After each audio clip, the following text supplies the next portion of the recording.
Dad, marijuana, Hmm? marijuana.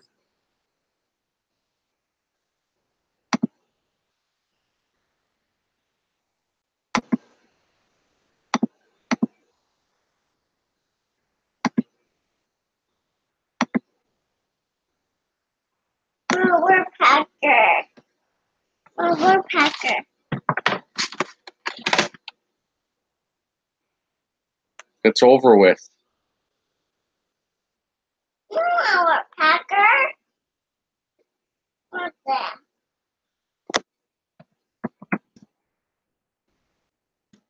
Marijuana. What's going on, Alex?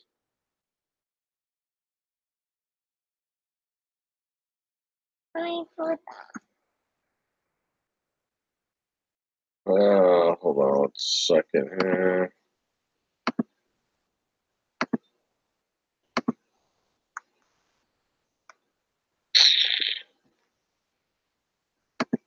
marijuana.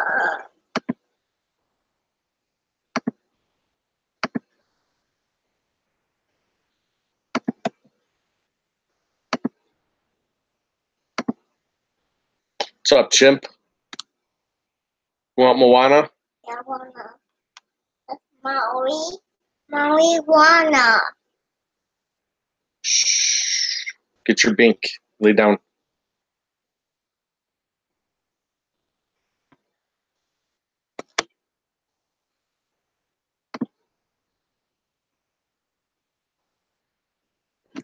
I'm just trying to edit some movies, some videos from the show this weekend, and me and Cruz. I filmed Cruz's speech. I filmed Steve Tyree speech.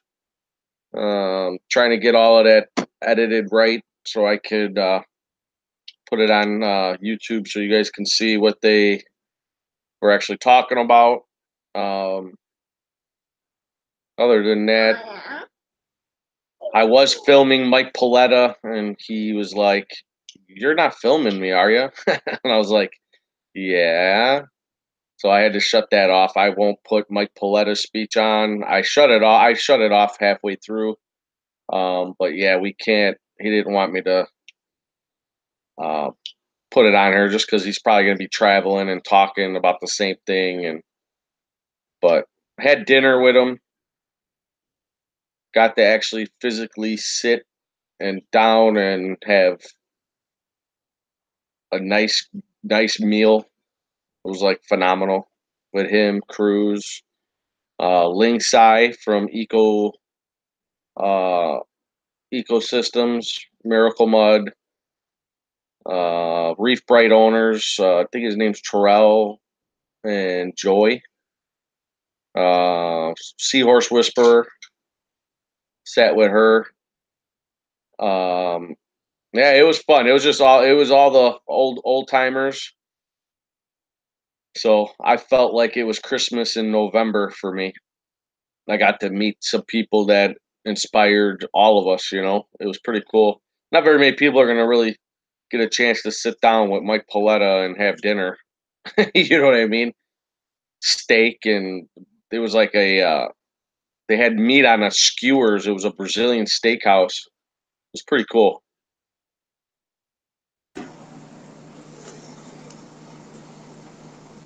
Who do we have jumping in here? Oh, Alex, what's up, man? Hey, how's it going, DM? Oh, just trying to edit these videos, put the pictures together, and um, that was it. I was bored. I'm sitting here. I'm off tomorrow, so I was like, Yeah, I'm off. I was off today, so yeah, it was a back. good time. It was a good time.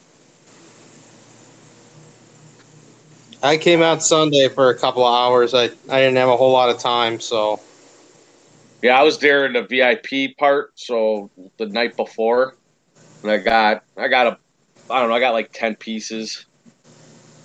nice. Yeah, I got a bubblegum digi from Jason Fox, Steve Tyree's Peak Lemonade. Bunch of Yuma mushrooms, really nice ones. Some Yeah, Favias, you know. I picked up some stylos from Jason Fox. I got that more of that rainbow one, and then the cool green one there. Picked up one Superman digi. Yeah, that was cool. I was gonna. Did you get that from Jason?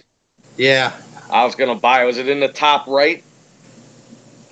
Or he might have No, moved it from people buying them, but yeah. it was. It's like what, a half inch, 1 inch piece. I'd say it's about an inch and a half tall. Yeah, So I think it was. I was gonna get it. I wanted it. well, I got my forest fire there, and I got a bubble gum, and now I got that one. So Yeah, I was gonna get it, and I was like, I'll just pass. I looked around, and I was like, But yeah, he had some nice stuff. yeah, he did. I picked up a little Fabia, this Monopora More back about there, and I picked up some Zoas. So I got a few things. That's cool. You made it out there. Yeah, I talked to Cruz for a bit, and then I would have liked to hang out more, but just got some family stuff going on, so I couldn't really stay long. But no, it looked like a fun show.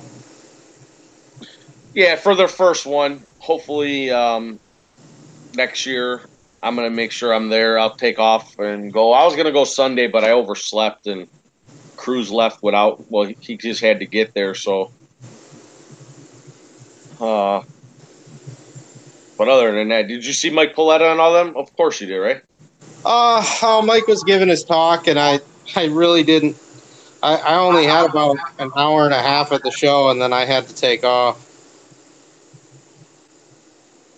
So didn't get a chance to really see everybody. It would have been nice to say hi to Mike again. So I'll get him. I'll see him next time though. Yeah, your tank is getting filled, dude.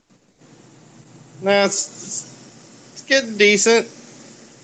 I kind of held off on some of the SPS for now, just because a couple months ago I had something going on and lost a couple pieces, and some stuff's really growing good, and others not so much. So I lost that orange piece that me and you got at that one show. I lost mine too.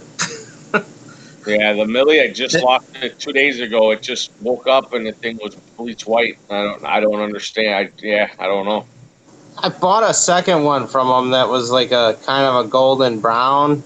It's kind of brown right now, but it just suddenly in the last couple of weeks just started taking off and growing out new branches. So Yeah, I'm gonna I stay don't know. away from the Millies. I gotta stay away from. I think it's just the Mill. I lost those. I lost all. I have none of my Millies anymore. Yeah, my other that single stick there next to the colony is the only other millie I have right now, and it's a Kraken, and it's just been sitting there, and I'm like, oh, I'll just let it do its thing. It eventually do something or not. But hey, the Valley Slimers are still alive, so. And then whatever that one is, I don't know what kind of acro that is, but it's been growing out pretty good too. So Yeah, if I had to do it all over, I would. I want to get that branch like you got, the Tonga branch, so you can like they'll encrust on there and it'll look so much better instead of a pile of rock. I just think for water flow, as it starts growing out, it's going to be a lot easier to have high volume water flow through this structure versus regular rock. Right. So, Yeah, definitely. plus, I mean, the back like foot is not covered in rock or anything either, so it'll make a nice raceway. It's getting there though. Some things are doing real good. Some things, they're just kind of there. Yeah. But my Zoa garden's slowly filling out a little bit. Go this way, make it a little easier to see. How's all your open brains and stuff? Know what Mike said? I Huh. was at the show, and Mike said that Scolies, Uh-huh. that you'll never ever, nobody will ever get more than a year out of one. Either it'll die before then, or they'll just eventually waste away. They're not long term corals, but people pay top dollar for them. Honestly, I've never been interested in them just because they don't really grow. You No, can't. I mean, I've seen a few people attempt to frag them and never really saw long-term results where, like, he says he won't buy them either. He like physically at the dinner table, we ate across the street from that thing. It was like Brazilian steakhouse, oh, and Fogo de Chao. yeah, that place is bad. It is expensive, but it was. I mean, it was just good. I got treated to go, but anyways, he was talking there, and he said that he had tried them earlier in his past, and he says he'll never buy another one. I don't know. I've just never really been. I mean, like a master Scully looks nice, but I've never owned one just because I don't know, they just don't do anything for me. They had some pretty ones, like I mean, there's some gorgeous ones. The war paint one, whatever. I don't know all the terminologies for them, but they are pretty. But he says all they do is just get smaller and smaller and smaller, and before you know it, it's gone. Yeah, and they got to be fed a lot, and if you're not willing to do all that, you know, I don't intentionally feed too much in here every now and then, but, you know, I don't know. I like the fact that my branching stuff grows and I can frag it and make new colonies. Same with the softies. Did you see some of those gold torches that they had there? Yeah, I think I saw a couple of them. I got a nice 21 tails torch, so these Yeah, ones these ones actually grow. So, yeah. The one guy had an Aussie one, and then Frost, the guy that when you first walk in there, him and his wife, they're I don't know if yeah, I know. but they like took up the whole back wall or the front wall. Yeah, AZ Nutties. That's Yeah, his booth, I think. Yeah, he had one. He had an Indo. He wanted $200, $100 a head. yeah, it sounds about right for those. They're not cheap. Yeah, I almost instead of buying what I bought, I almost took it. I almost bought it. I mean, even like the Wesophilias now, like I got I got three of them, but I saw a couple nice ones. But since they can't really get them in anymore, like the prices they were asking, I was like, I just can't justify that. Yeah, we got a few left at the store too, but yeah, they're hard. Whatever's in is in, and you can't get them anymore either. And they're hardy corals, so I'm just gonna go with what I got for now. And What are you doing to yours to try to keep them from like expelling their zooxanthellae? Do you just feed them a lot, or do you just let them? honestly, I mean, they come out like the lights are going down a little, so the tentacles are out. But I've never had really any problems with them bleaching out. At least for me, I mean, I put them in moderate to lower lighting and just a little bit of flow. I mean, they could take I wouldn't even say mild, but a little bit of current, but not much. I mean, like this one, you can see it's getting pulled a little, but this one's actually closed up right now. It's usually about twice that size. So Yeah, my buddy has two of them, and they're like losing their color. yeah, it could be. I mean, they do like to have a little dirtier tank.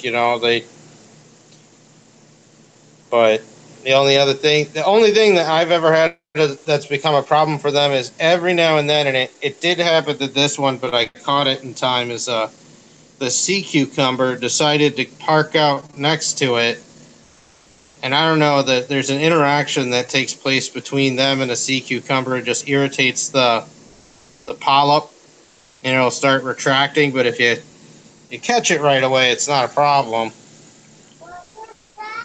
But I had that happen in my last tank, and I lost one because of it, and then another one got irritated, and then this one got irritated a bit. Now you can't see; it's actually up on PVC a little bit.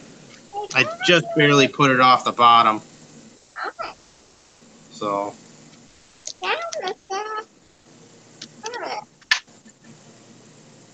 Yeah, is that just what kind of filter do you have on? Just the yellow one?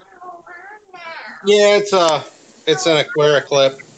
Yeah, I got one of those at the show too. No, I was just saying it looks bright. It looks color. You could see all your colors. Yeah, it really makes, especially like oranges, reds, they really stand out heavy. So I got that neon green lepto as well, so I'm kind of making a little lepto garden over there. I don't want.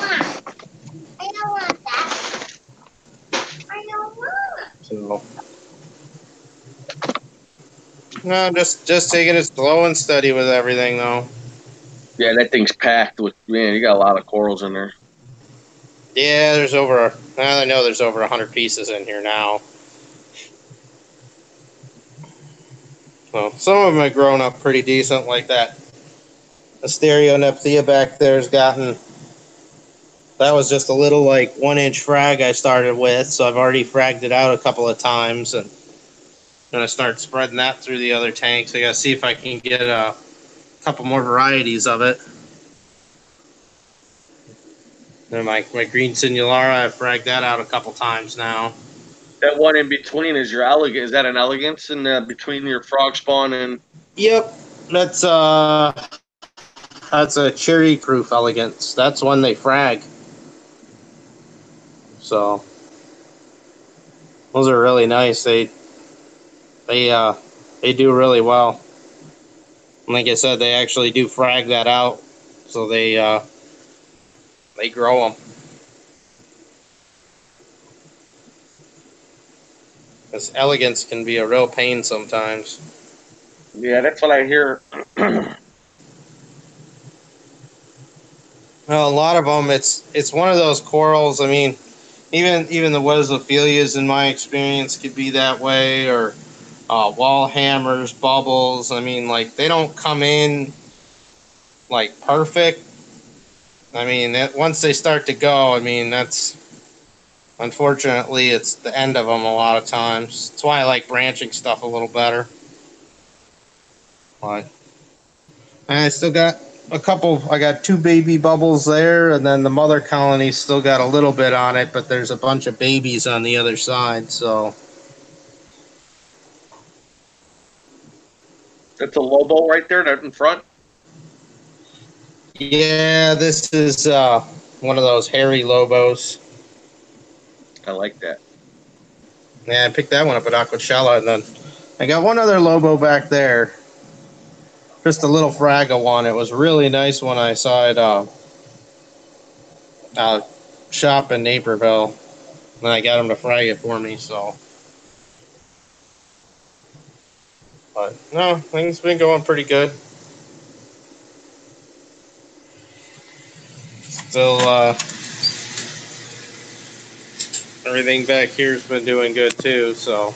Yeah, I got my solenoid. I just don't know how. I gotta get a different pH monitor. I gotta get a pH and another FMM to plug it into the Apex. Oh, okay. Yeah, I took my ORP off and made that into a pH probe. Yeah, I gotta. When I got it, I just got that the other day, and I just gotta figure out. I gotta put the code in so that it'll stay on and shut off. You know, fail safe like you did.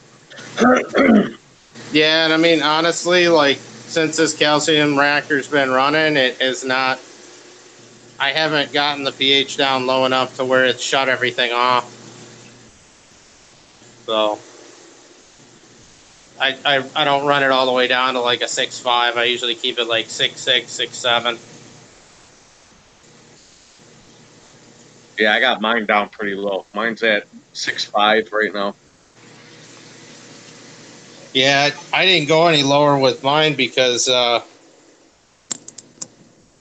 wanted to have a decent drip rate, and I'd have to like tone it down even more because I've learned that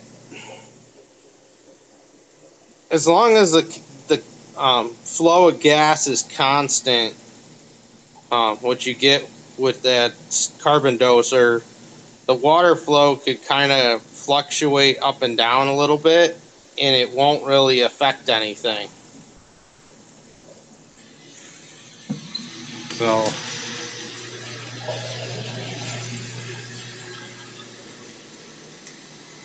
You're gonna feed your fish?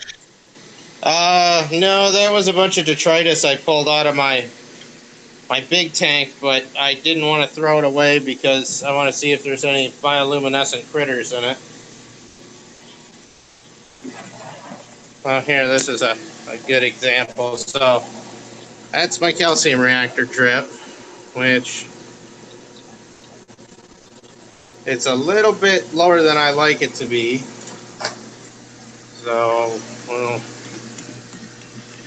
give this a few shakes, and then we'll open it up all the way. We'll bleed out any bubbles that are left in there.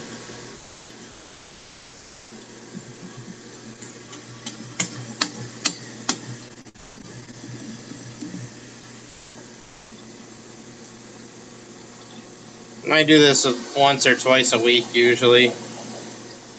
We'll let the effluent bleed out, and then I will crank it down.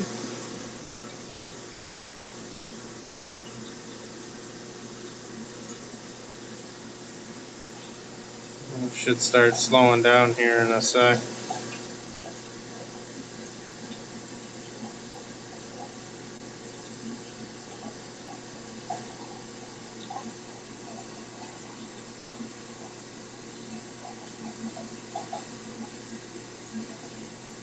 Usually I like kind of a, not quite a stream lately, but like a fairly constant drip. As the pressure balances out here, it'll... There we go. It's a little closer to what I like it to be. But Yeah. so the pH it'll rise up in the reactor now, but the alkalinity that's being delivered to the tank through this really won't change, even when the drip slows down a bit, because the same amount of CO2 is being dumped in, and that's constant. So I've been holding my alk at 8, so I'm at I gotta check it, but it was 8.4 or 8.3. I was holding it about 8.6 for a while, and then I started having a few issues, and my nitrate and phosphate got low, and I went down to like 8.3, 8.0, and I don't know, everything seems to be doing good. So I'm trying to find my sweet spot. I don't know yet. I mean, I got Coraline growing and everything, so that's growing, I think. yeah, I found my Coraline really shut down when my nitrate phosphate bottomed out. It almost stopped, and it's still got pretty good growth in here. Still a lot of discs growing out. The urchins still chew on it pretty good, though. So up at the top, it's pretty ridiculous in coverage, and well, even this tank, everything's pretty much got a coating of it to some extent. It's just the urchins tear it off constantly.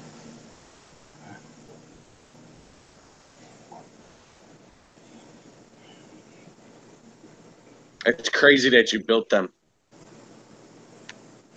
Yeah, and you got to get over here one day and see them. It's not hard. Huh? It's not hard, or it was easy. I mean, as far as like the diagram and stuff.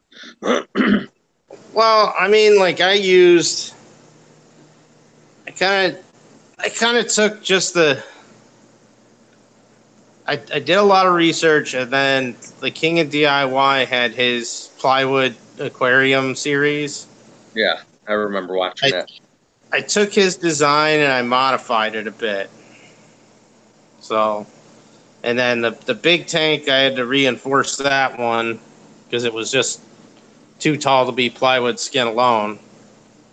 But I mean, it wasn't hard. It's just it's time. It takes a lot of time and patience. So, because going fast on building this would probably be a very poor decision.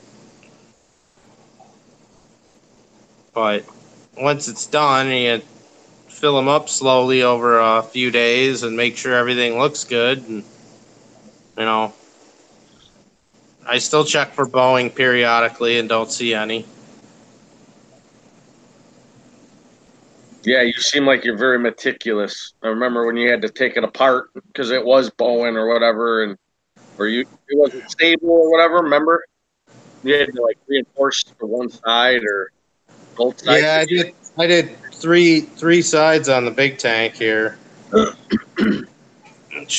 I'll go back. I'll get it that way. And so they started out looking like that with just plywood. And then I added this to three sides. That's a lot of water, dude. Oh, yeah. If you had a problem, you'd be. That's why I have an unfinished basement. So, but no, it all turned out good. It was a added challenge, but made it work.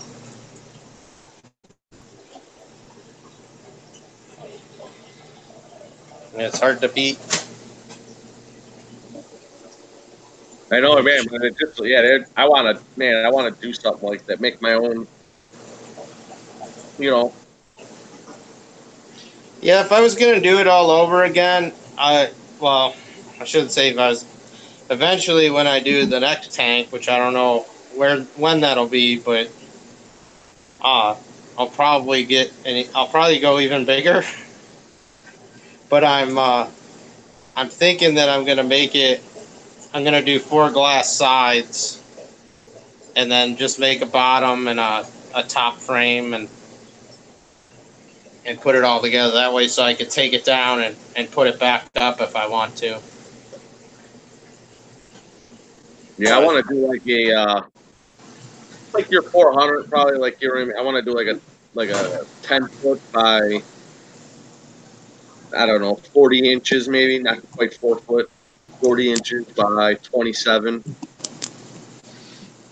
Yeah, I would probably consider I do like the 24-inch depth on this tank just because it's easy to work in. But I could see going 27 on it, just having a little bit more. 36 is really nice. You just can't touch the bottom. Right, exactly.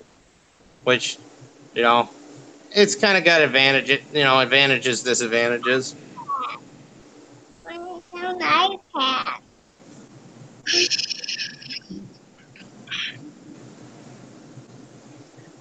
I do like it for the fish, though. I mean, the fish just look awesome in it. Yeah, they look more natural. They're just doing their thing, They look like they're just floating.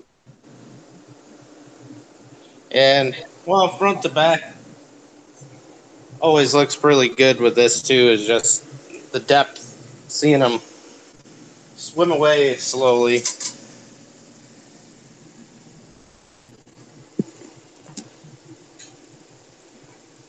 But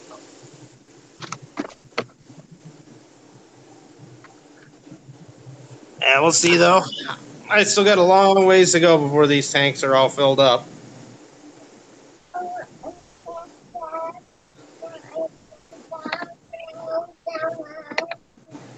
And hopefully by the time they get a little fuller, I'll get a little better handle on SPS coral. Yeah, right. Yeah, it's that's. I mean, I like my system, but we all come to a point where we're gonna outgrow it, or we just, you're never done in the hobby. Like I want to go bigger. If mine was like 36 inches wide, like instead of 2 foot, I probably wouldn't consider it. But mine's 7 by 2 by 27. If I had an extra, like, even if it was like 30 inches, I'd be good. Yeah, it's it's rather addictive on saying keep going bigger too. So Yeah, I mean, I mean, you got to come to a point where we got to say stop. But I don't know. I just think even 9 foot, 9 by 30 by 27 would be really nice. wow, that'd be a beautiful thing. Yeah, I think definitely though, if I ever any larger tank I get, I'll probably just build it myself, just because of the cost savings.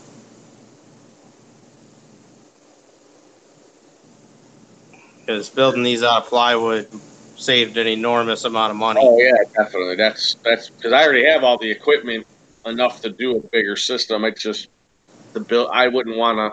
Don't get me wrong. If I wouldn't mind buying an acrylic one or an all glass one, but you're talking 4 grand, 5 grand, just right off the door. Well, it's once you get to a certain size, then it's the can it even fit? Does it have to be built on site? You You take the know, window out. I mean, it's just like this. I mean, these tanks could never fit down here. They can't leave the house. So, and the only other way to do it would have been to have them built on site, and there's no way I could afford that.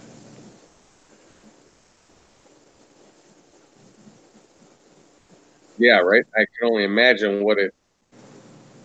Well, Uh, Rico, both of them I guys have delivered. I think if I was trying to get this built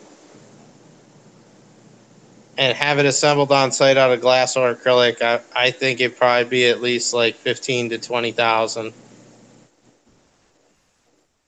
for What's up, that alone. fellas? Oh yeah. What's up, Chief? How are y'all tonight? Doing good.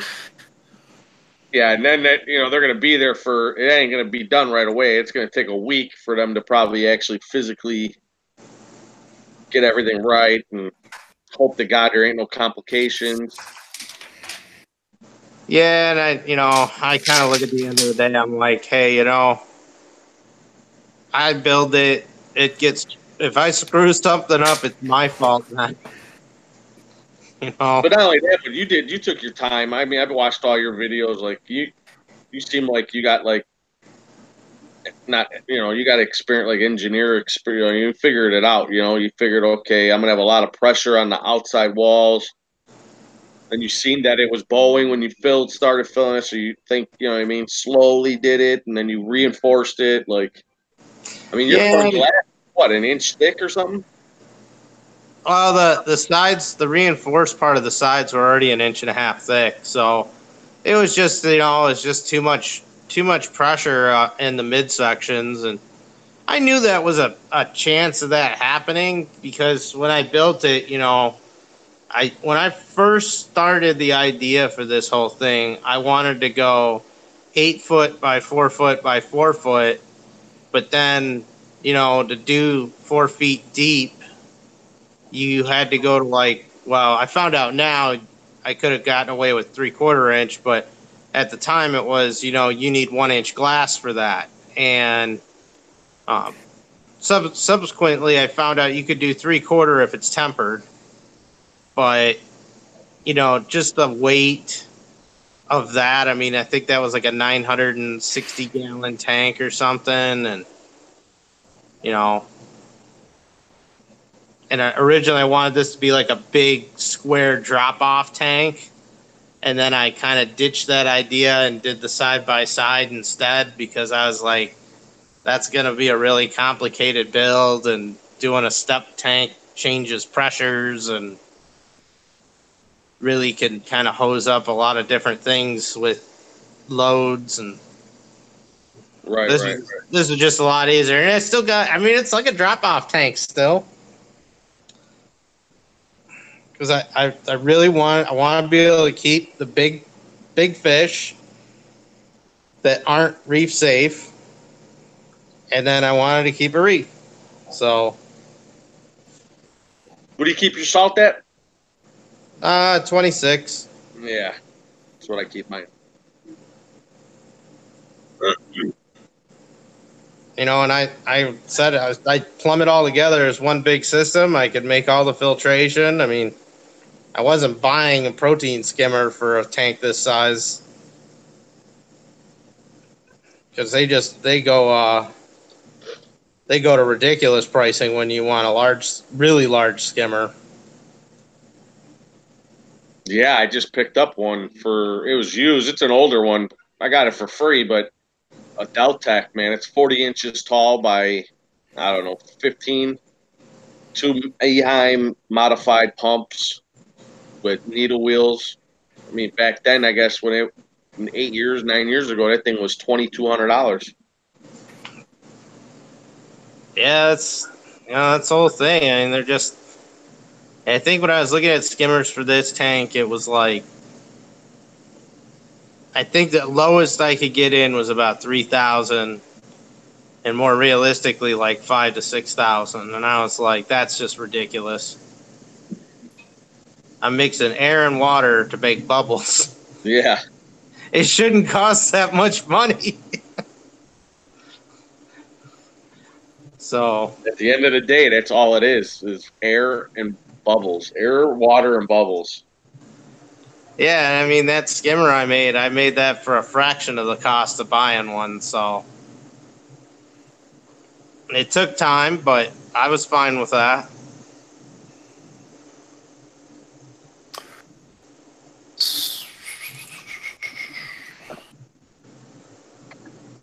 iReef is blocked. I didn't do it, so I don't know how do I.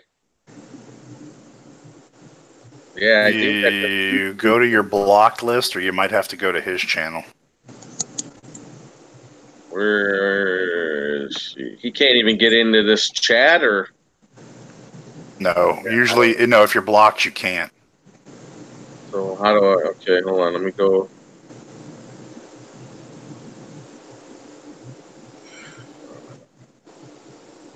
iReef. How are you doing, Jeeves? Oh, I'm sitting here designing a stand for my new project. Ooh. Do tell.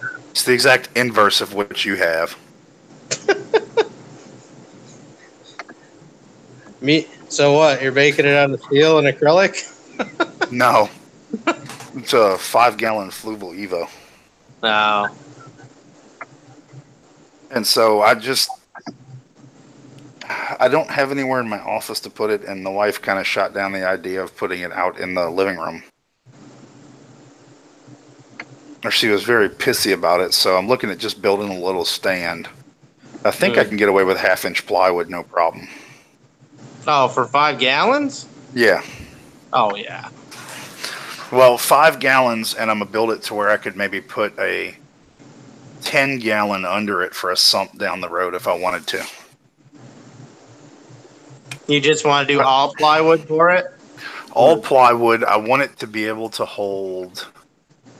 I'm building it to be able to hold up to a 20 high, dimension-wise.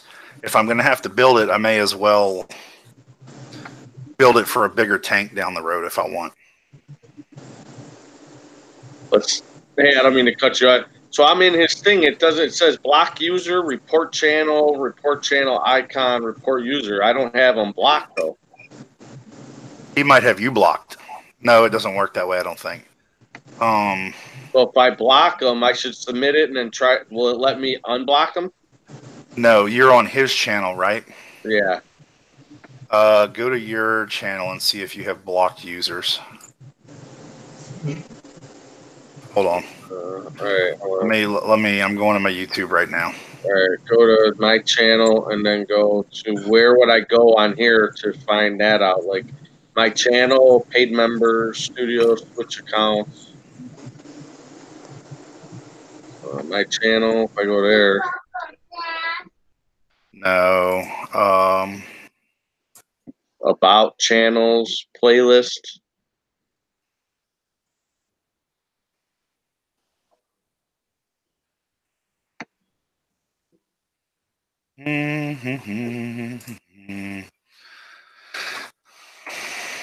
Channel customized. I don't know. Well, give me a second here. Let's go over here. Oh, here he. Oh, I got him right here. Subscriptions. I got iReef. No, you go to Creator Studio and then Right. Community. All right. Hold on. So you're going to go Creator Studio. Creator Studio. Okay. Yep. Community on the left-hand side. Community. Okay.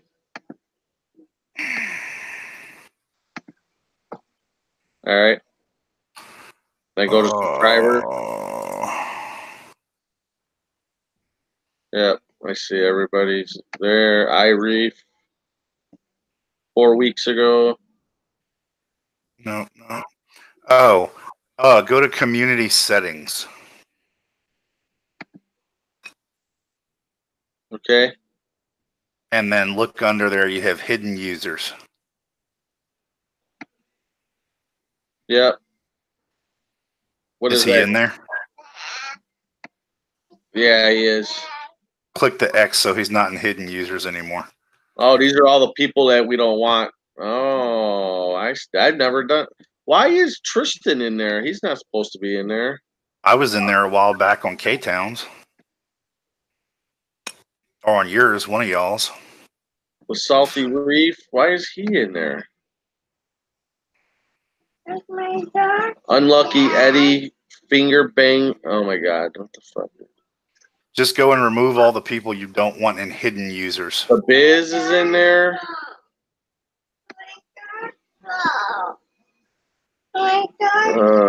Mr.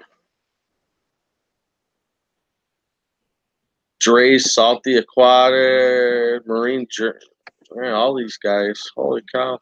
Mm-hmm. You're in here now all of a sudden. Jeeves is in here again. I just got you out of there. I don't understand. Why did they put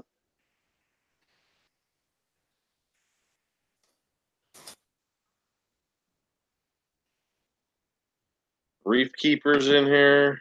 Unless these are people that are stealing identities. I don't know. No. I mean, look at the... So what about the... Oh, those are mediators. Okay. Moderators, yeah. Moderators, yeah. Oh, you say that, Chimp, but I mean, I don't have any in there other than 2 people I know I've put in there because they pissed me off. I'm good now.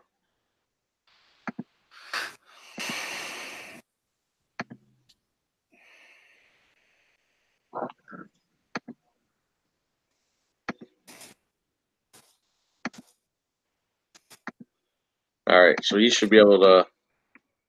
Let's see. iReef, if anybody wants to tell him I unblocked them, he should be able Because, to... see, the thing is, if I type, it shows it on my screen, but nobody else will see it, so I don't know if I'm blocked or not.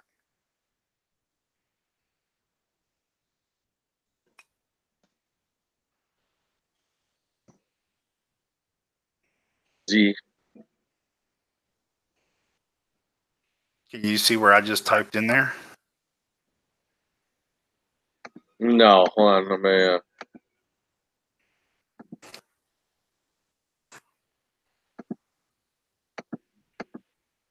My computer's acting up. You just typed in there? So no. All I do is see Unlucky Eddie and then me. So you're blocked still? I just typed a whole bunch of random letters. Yeah, I didn't get it on my end unless it takes a minute. Now it should be there. I can't see Jeeves either. Unlucky can't see you.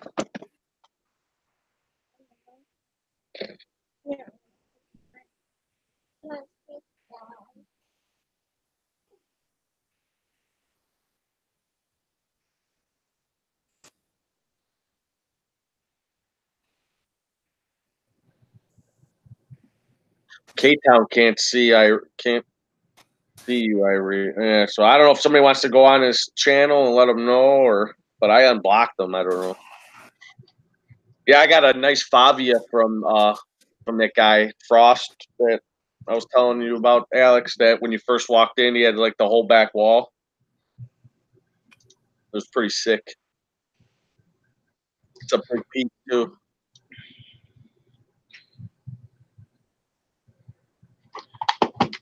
Tell him to refresh.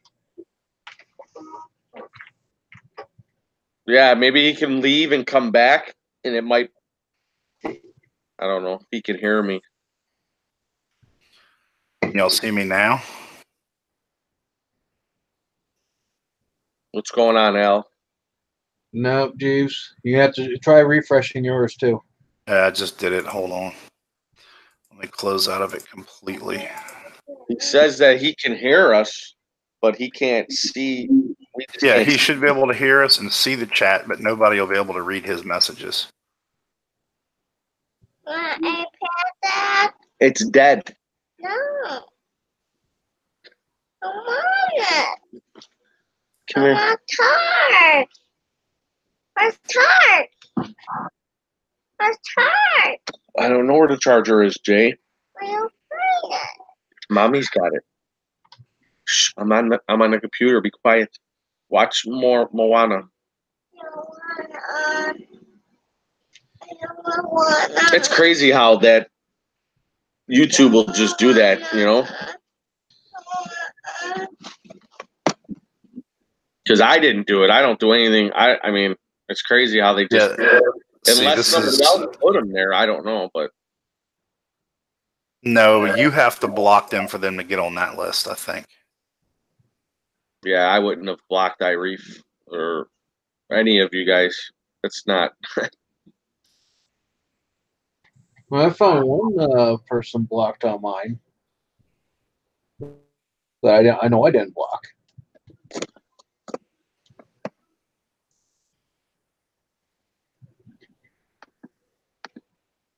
Yeah, I'm not.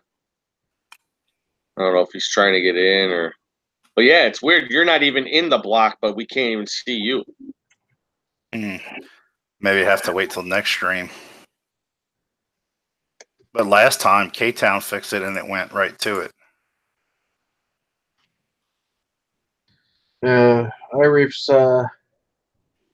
messaging me, asked if I could see him in your stream, and I can't.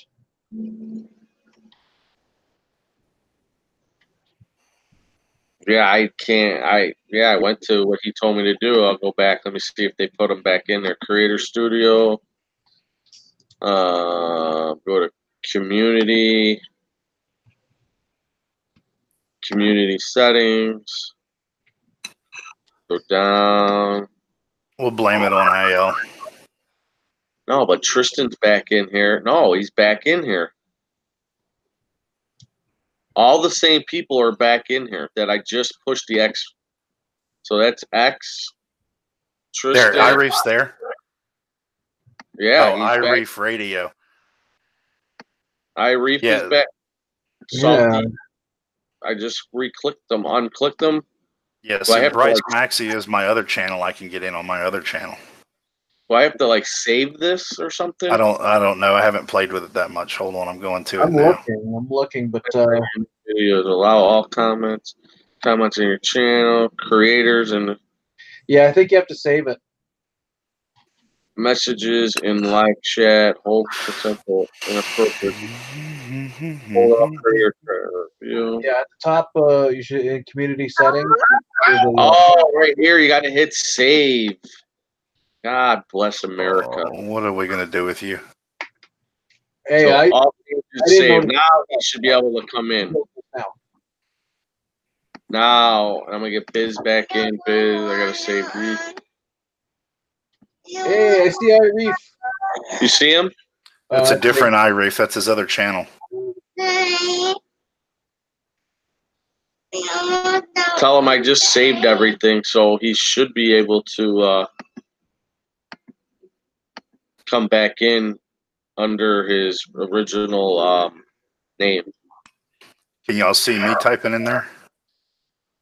Not yet. Yeah, you're not even in my block, so I don't know why I can't see you.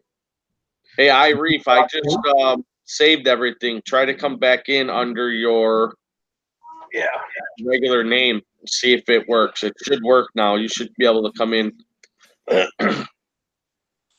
Yeah, I'm not seeing you, Jeeves. Did you block? No, you wouldn't be able to get into it.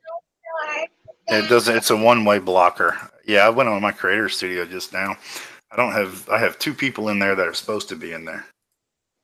Yeah, I got six people in mine that are supposed to be there. I see them. Yeah, there you are. Yeah, Reef. Now you're rocking. I don't know how you got in there, but I didn't do it. Unless my son knows how to do it. I don't know. If you leave it open, he can go in there and if he clicks on the bans, it'll ban people. It could have been. Yeah, one night we had to ban like 6 trolls. Reef may have gotten involved in that inadvertently. Yeah, we had a lot of. I had that same that one guy that was just following me everywhere I went. I don't know who it was, but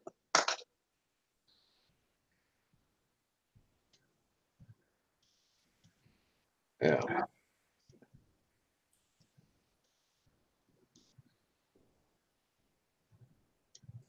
but I had the Biz. I had Tristan. I had Reef Keeper. I had like a lot of people in there that I don't know how they got there unless they were the ones. I don't know.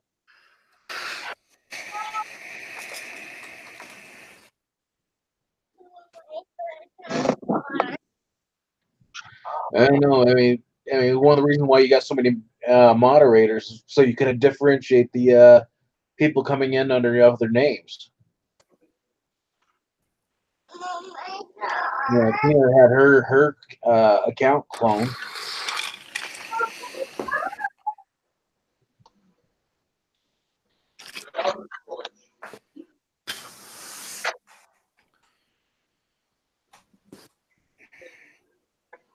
I don't know. For some reason, I still can't type in there, but oh well. I'm in the chat, so big deal.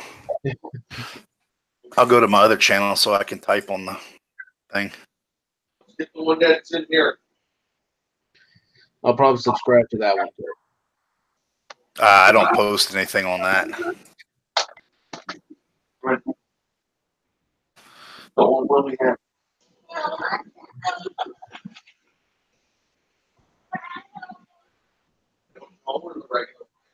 Bryce. Mm-hmm.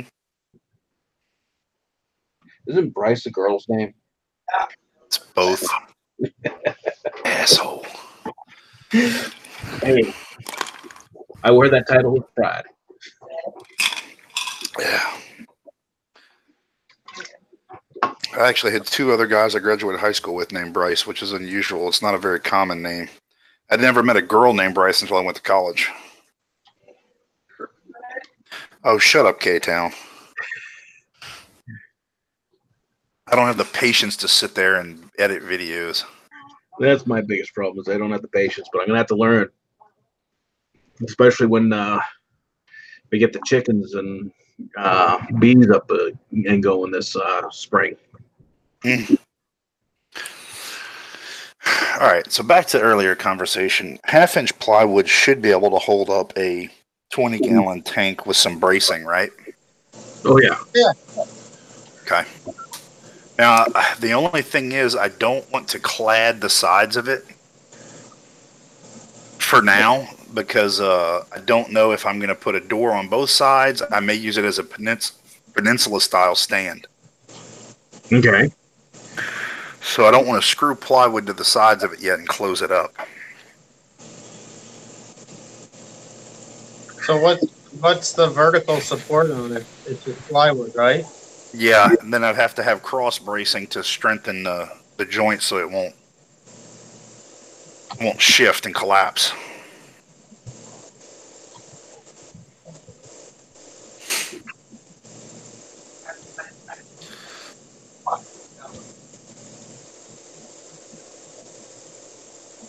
Yeah, I need to get a tripod AL for so I can start doing that because I shake when I'm trying to hold the phone and move and talk. And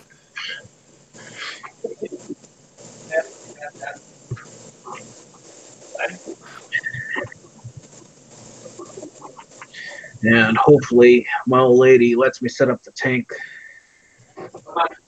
like she said she would. mine was giving me grief because I want to set up this other tank. She's like, I was like, "What? You don't want a little reef tank or whatever?" She's like, "Oh, I don't like the money you spend on it." I said, "Well, how much money do you spend on that dog every month?" "Oh, I'm not having this argument." Okay. My old lady, she we're at the or PetSmart yesterday with my boy, and we're just looking at the betas, and I was asking my son which one he liked the most, thinking of getting him one, and then she says, you should get a fishbowl for that thing. I said, no, I'm not going to put it in a fishbowl. It's just not right. Right. And we got talking, and then she kind of agreed. I think she agreed to let freshwater tank. Well, that's the other thing I was looking at doing with this little 5 instead of doing a Pico Reef would be a freshwater shrimp tank. But I kind of want to do a little bit bigger freshwater shrimp tank eventually.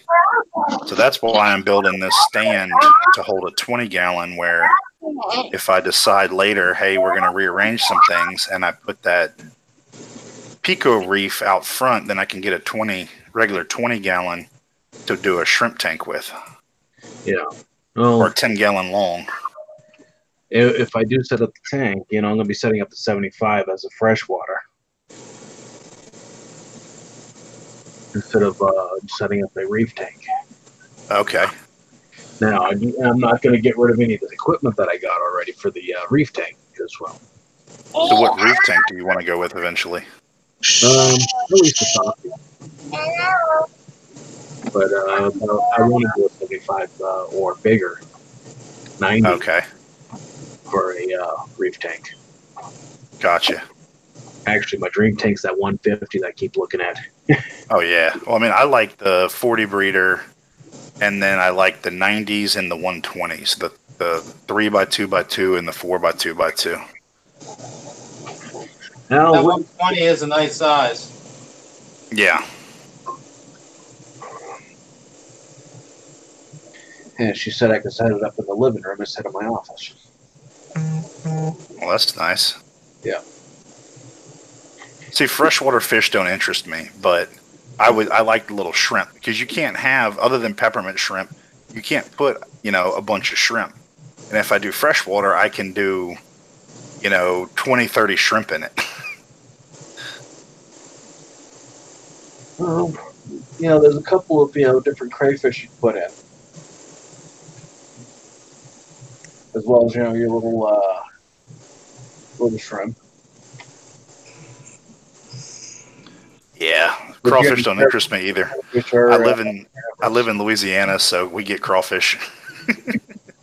Yeah, crawfish, crayfish, crawdaddies, whatever you want to call them.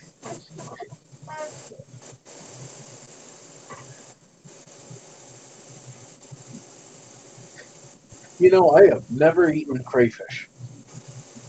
That's good. I hear that. I just don't know if I could ever suck the head out of one of those things to eat it. Oh, well, I mean, you can eat just the tails. I'm a New Englander, so I went to Red Lobster quite a few years ago, right? Mm-hmm. Ordered a lobster, paid way too much for the fucking thing. Pardon my French.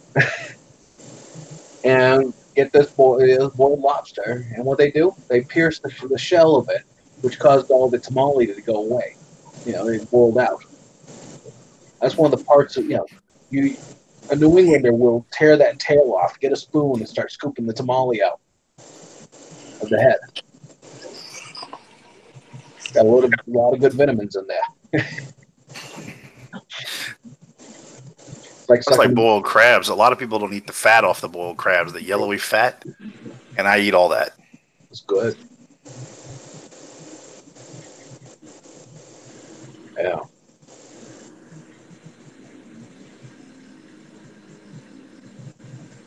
And people forget the legs too on lobster.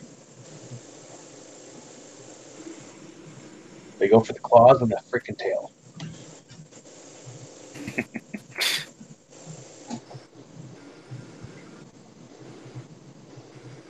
But yeah, I'm not really all that interested in freshwater fish myself, but I do want to set up a tank.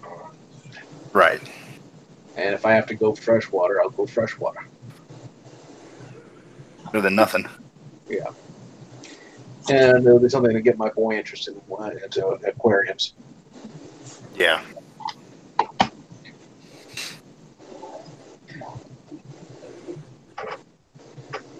And I have to have a beta for that for my son.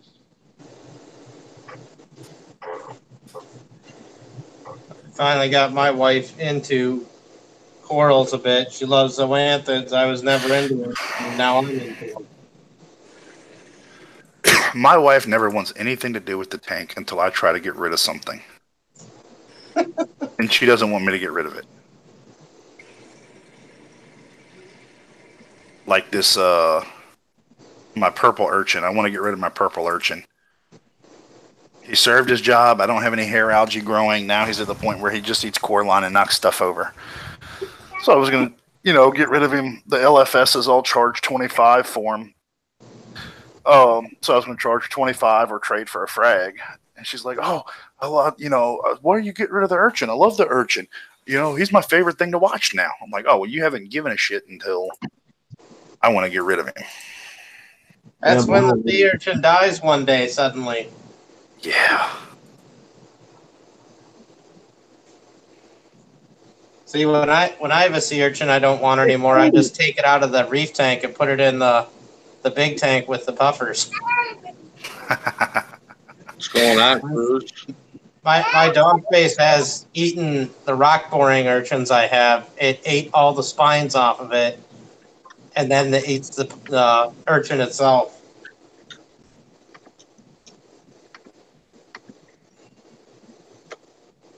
Hasn't gotten very far on the long spines yet, but Can't quite figure that one out, huh?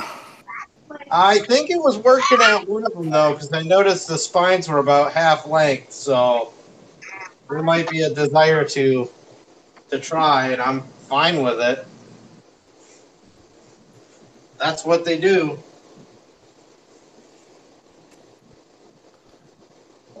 I'm just hoping my Talking me, Cruz? Support the shirt.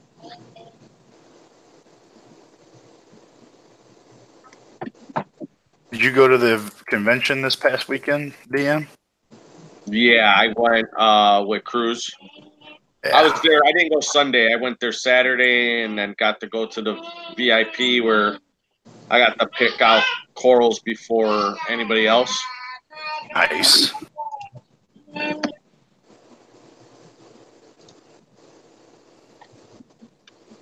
Yeah, I got some nice pieces, Can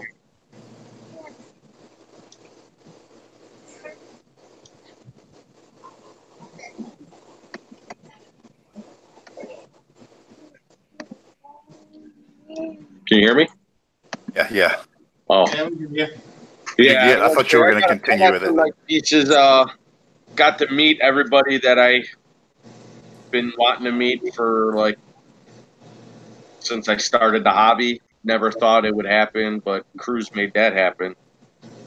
So Cruz knows a lot of people, guys. Let me tell you, they hugged him and shook his hands and everything, dude. They because they haven't seen him in a while. He knows some people, dude. I'll bet. Sure. And then Cruz took us out to eat. Got to eat dinner with Mike Paletta. Literally sat at the same table, and I should have let him use my napkin. You were giddy like a little schoolgirl, weren't you? Oh my god, dude! I was in heaven, dude. Steve Tyree, you know what I mean? And then Ling Sai, he's just the most quietest, easygoing guy.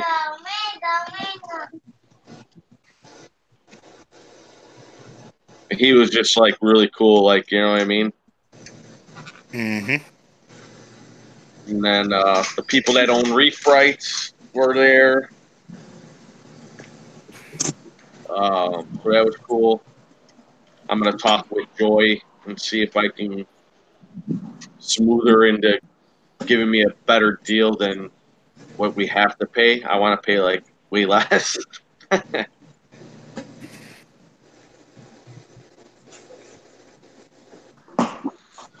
Hey, what up? Speak What's of the up, devil. Cruz? Hey, how's it going, guys? It's been a while. Hey, Bruce, Cruz. glad you did that this last year. I missed you guys. Open it. Oh, I can't open it. Yeah. So, what are we talking about? Just whatever. What do you need, Tina? Oh, where are the pieces, DM? Oh, I got them all in there. Let me see. Hold on. I gotta get my. Max. They're so beautiful. The where? I can't get it. It's too far away. That's where. Where? Jeeves. What's What up, up? buddy? Oh, Oh, playing in SolidWorks, designing a stand. oh, echo. Hold on.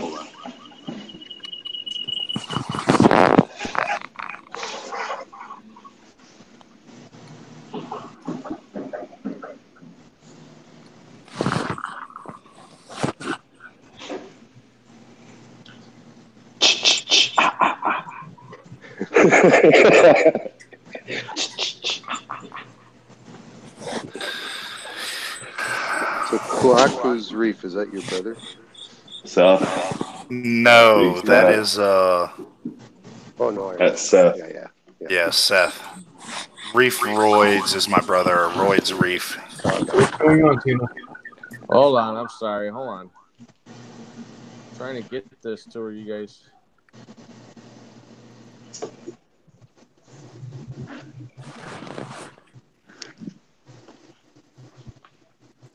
Yo, TMG, what's up? All right, here you go. That, Tina. You ready?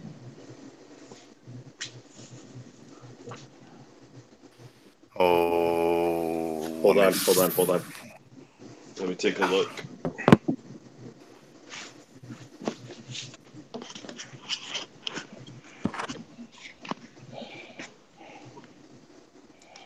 So I got that Yuma mushroom right there.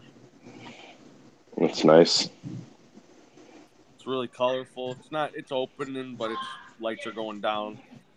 I got a Jason Fox slow burn.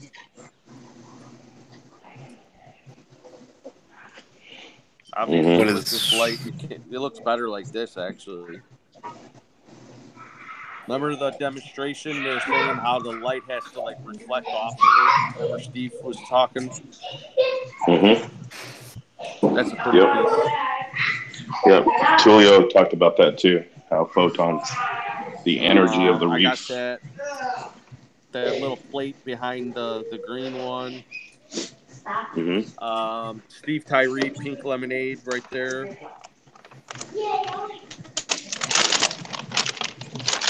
And then I got this Ophelia or this Fabia. Mm-hmm. Beautiful. I just like the way it contrasts. And then I got these Yuma mushrooms right here. There's like 7 of them on there. Mm-hmm. I got the bubble gum. My glass is a little dirty, but right there's a bubble gum Digi. Mm-hmm. Jason That was the Fox. biggest one. Yeah, that was the biggest one that Jace had. That was Jason Fox. So wait, that was 1, 2, Here's your 3, treat now. 4, 5, 6.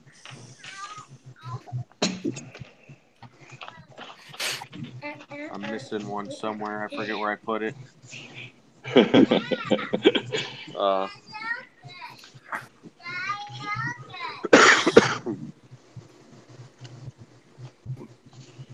But yeah, this is I'm missing one piece. I got 8 total.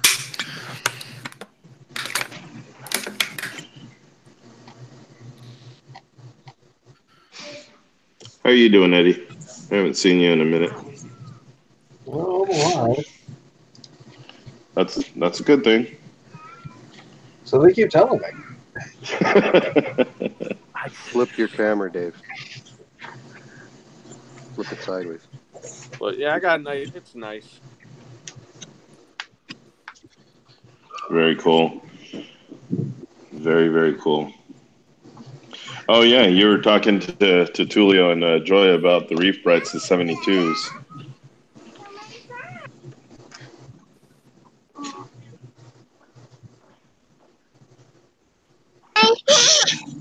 What were you saying, Cruz? Oh, you were talking to Tulio and Joy. Yeah. I was talking to her, and she was telling me they got, the pricing and all that kind of stuff. So I want to touch bases and try to reach out to her. Yep.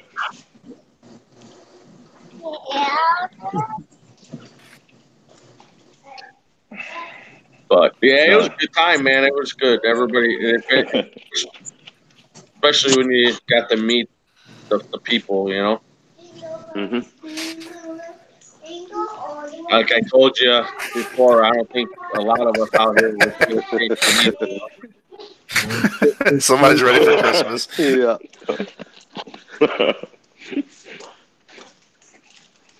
Who's ready? Big G. You didn't hear the jingle bells in the background? Yeah. Yeah.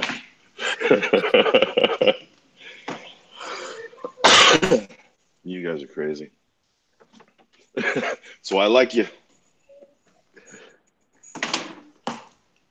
Yeah, good time. Yep, absolutely. If I had Absolutely. an extra $400, I probably would have got a few more pieces. But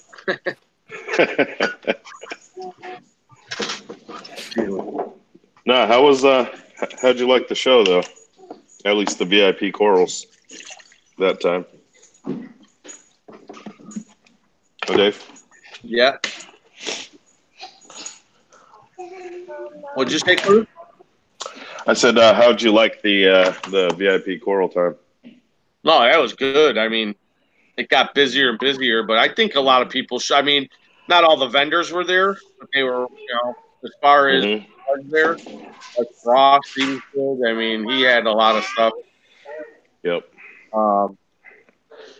Yeah, it was. But I mean, I guess I shopped a little earlier because I was there from like 6 in the morning till whatever. But mm-hmm. they didn't care. You know what I mean? So Yeah, but you see how hard it is to.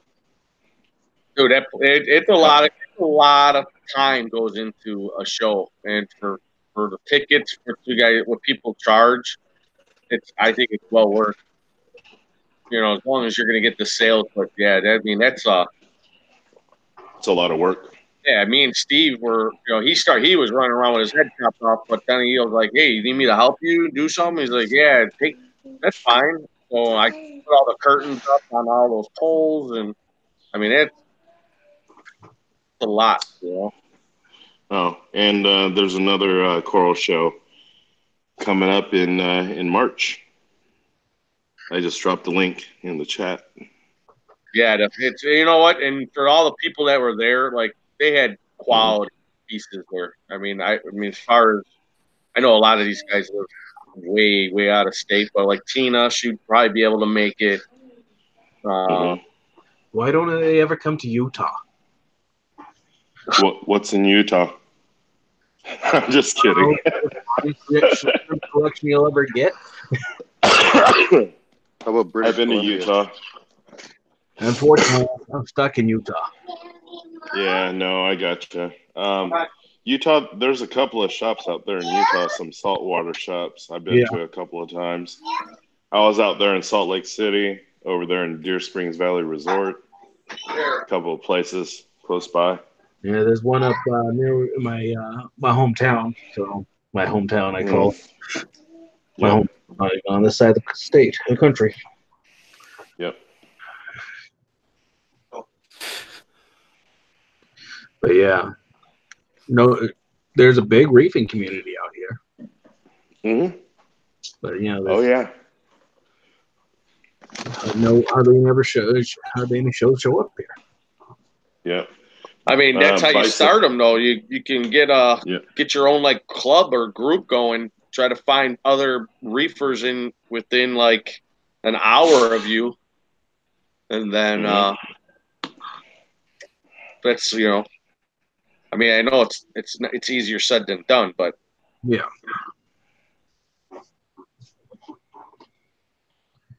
Let's see. I just think it's I'm glad I got a chance to meet Cruz first of all, like on here, without that, and then being You met known me that many times before. Pardon? I said you met me many times before. Yeah. But just to know that you like now that you guys are going to be hosting this, and I got the opportunity to I can help out, man. It's just going to be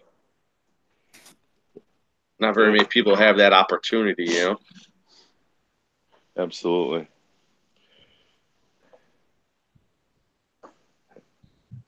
Yeah, but no, I wanted to show you the original crew that I grew up with. You know what I'm saying, DM? Not Right. many people can. I mean, they see these guys, and I see them as friends. And I know they're like to telling me, you to call them, call Steve, call Mike, call this one. I'm like, what the fuck? You just got them on speed dial, like. Oh yeah. But I mean, we like like kind of like Lang too. He's a man of few words, but when he does talk, he's gonna say something. You know what I'm saying? Yeah, he was funny. He was he made me laugh.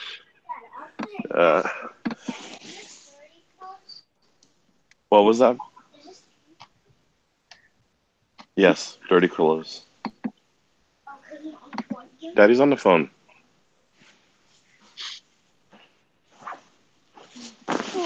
Go watch But like something. everybody Go watch was something with just your sister. all of those guys were just friendly and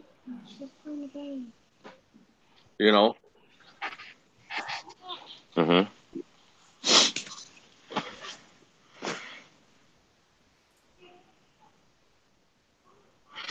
Absolutely, and that's kind of what I wanted to show you is how we, how we helped each other. Like there was, Tulio and Joy. They're great at lighting. You know what I'm saying? They hit one aspect of it. Then you have, Lang Sai, who did a lot of the, the stabilization of the refugium and getting that to grow, for natural filtration. And then you have Steve, which is great with the cryptic zone for natural filtration as well. And it's all kind of cohesive. And then Mike kind of put it all together in his interpretation of it. You know what I'm saying? And everybody built on everybody else. Cool. No, I'm it's gonna delete your email now.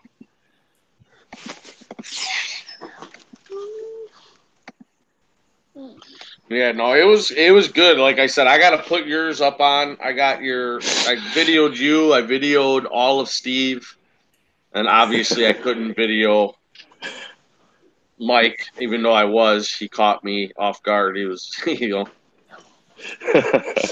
Were you you videoing? starstruck? Are you videoing me? Yeah. Dude, I've never seen Dave turn more red. He was embarrassed. He goes, "Oops," and he hit it off, and then he tucked his phone under his arm the whole time after that. Yeah. He was like, he looked at me, and I'm like, I am honored to meet you. I think he probably thought I was like a little weird. I mean, I knew every video he has. I know his sunroom. I know everything about this guy, and he's just looking at me like, what the fuck? He's like get away from me. You're YouTube stalking me. Yeah, I was like, I don't want you to think I'm stalking you because I'm not. But any answers, any questions or anything, he was a very friendly guy. All of them were. How's it going, guys? Hey, how's it going? Pretty good. How you doing, Seth? Just relaxing for the night. How's work? It was all right. I only have to go back tomorrow, and then I'm off to Bahamas, so I'm not going to complain this week. Cool. Saving the world one shipment at a time. I shipped 2 skids of Pokemon cards to Germany today. That's the most interesting thing I did. No effing way. Which pack? Which pack deck? I have no idea. They're all starter packs. It's about 20,000 of them or something like that. Holy crap! My son wants to get into it. Yeah, they make them over in Raleigh or near Raleigh, North Carolina. Very cool. Yeah. Very, very, very cool. How'd your day go, Cruz? Did it take the news all right? No, they postponed it again. I was like, come on, man. They're like, wait until we fly in. I said, that's not going to change my mind. I was like, it's like seeing you is going to change my mind. I don't think so. You're not that good looking. You don't have the right assets. I'm sorry. No, absolutely. Trying to figure out where I know Kohaku from. The name. Where'd I get the name from? Yeah. Japanese. That's Japanese, definitely. Yes. Anime. It's from Spirited Away, which is a Hayao Miyazaki film, one of my favorite films growing up. Yeah. Kohaku was the dragon, the white dragon boy. That's right. Yeah. I'm a bit of an otaku. I'm just trying, and I've got so many damn animes stuck in my head. That's fine. Close the door real quick. At least you guys pronounce it right. So many people mess it all the way up. Yeah. Unfortunate. That is so unfortunate. Kohaku's Reef. You remember how Baba Yaga had was turned into a freaking what was that? A crow? Yeah. And then she was like flying over the ocean looking for the carrying the big baby or something. That was a cool scene. Yeah, she was carrying her big fat baby. Yeah, I know what you're talking about, yeah. Her oversized man-child thing. You called him a man-child. That's what I see it as now. I didn't see it that way when I was growing up, but as I got older, to me, he represents a man-child that just won't grow up. Hey, that's like half of us.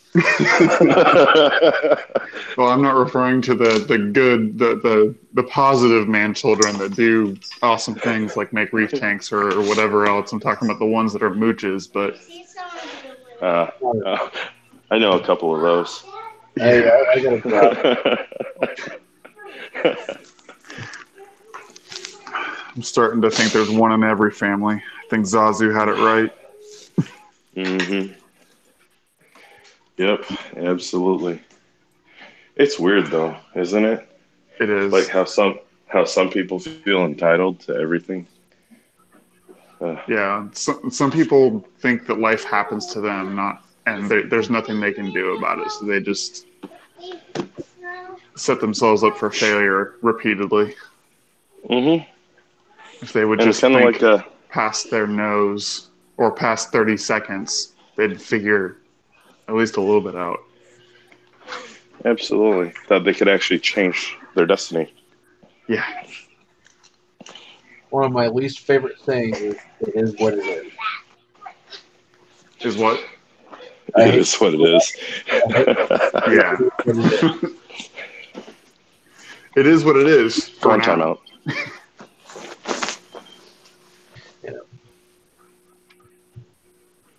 I should be quiet. Hold on.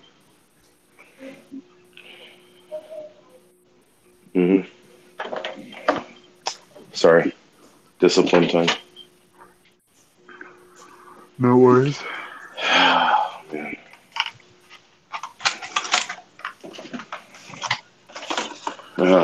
But yeah, I don't know. It was really fun. A lot of the people over there, like oh, who else? Like Reef Legends, they were there. You had TNT Corals over there.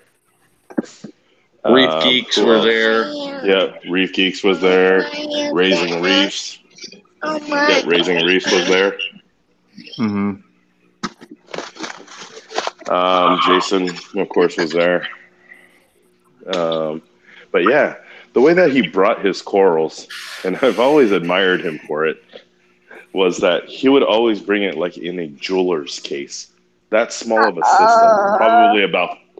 probably about 15 gallons of water. That's awesome. If that. If that. It was a tiny tank, wasn't it? He brought his corals. They were in looked like a loaf of bread bag. They were packed. 2 of them. No, I'm lying. He had 3 of them. 3 loaves of bread, like packed with they were just sandwiched in there. He packed them in his suitcase. His everything fit inside of a suitcase. It was his carry-on on the airplane. Marissa. So he flew from Maryland to here. I will. That's pretty awesome. Yeah, it's pretty wild. Like I seen him physically like open up the bag and like was cutting them and just like placing them in there. Like it was crazy. And he's got a slick little setup there. It definitely cuts down on overhead for traveling. Yeah. And kind of like him, and I was telling Julian about that too. My business partner in Elegant Corals. I was like, Julian, I said, that's all we need. He goes, I want a 60. I'm like, okay. we don't need to bring the entire colony. And he goes, that's what people want. I said, yeah, so that they could F up our crap. Right. Or walk off with it. Exactly. One way or another. They're not nice. Yeah. Yeah. Well, some of them are. Yeah. Were yes. you on the call with Paul and Aaron when we were talking about theft? No, people just I walking wasn't. out with like I think at their event they had this spring. Someone walked out with one of their corals they had just in the back tank. They just stuck their hand in the tank, put it in the bag, and walked out. I've seen a couple of those videos. I mean, in some of the what is it called? Some of the stores over here too, like Chicago Reptile and Reef, which is just down over here in Orland. And the thing is that they had the video, but they can't prosecute. You know what I'm saying? It was weird. Yeah, I remember hearing about that. What do they have? They have the video of the guy who like walked off with their freaking coral, just stuck his hand in, put it in his pocket, and went to his car. When was this? Oh shoot, it was probably a good couple of years ago. Was it like obviously it was an expensive one? Oh, it was decently expensive. It was about $150. Definitely not JF caliber, but it was still an expensive one. I believe it was a Scalemia or something like that. Why couldn't they prosecute? They don't have it in inventory. It doesn't have a barcode. You know what I'm saying? Yeah. Yeah, but they can prosecute for intellectual property, and that doesn't have a barcode. To a point, but you'd have to prove. Feeling those all the time. At $150 or whatever, is the prosecutor gonna look at it and say, "I got other stuff to do"? and they don't know, and they don't know the cost of the coral. You know what I'm saying? Yeah, the coral probably cost $50, and he sold it for 150. Or he priced it for 150. Yeah. You know what I'm saying? So how do you?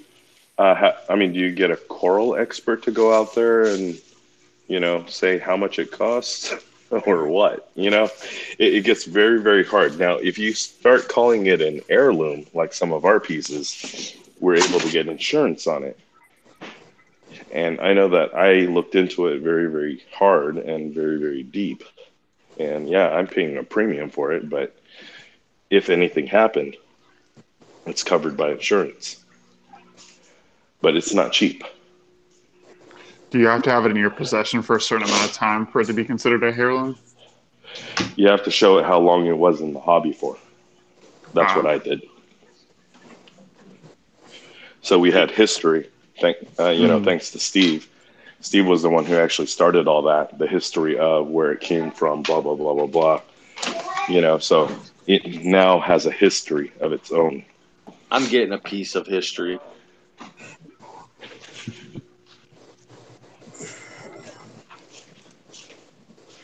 Yeah, I said it.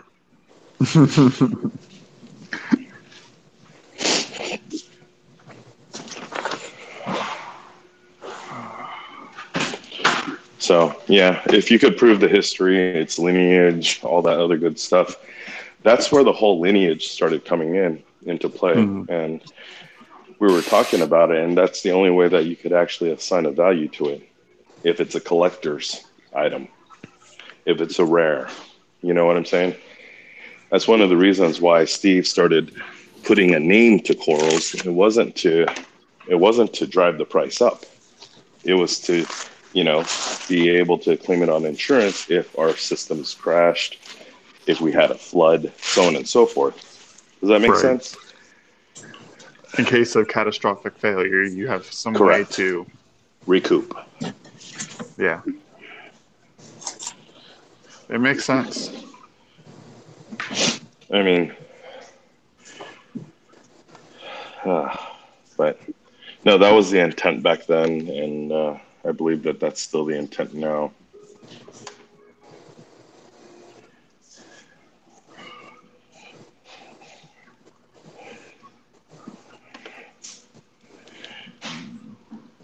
So do I do a water change before I leave for 4 days, or do I leave it be?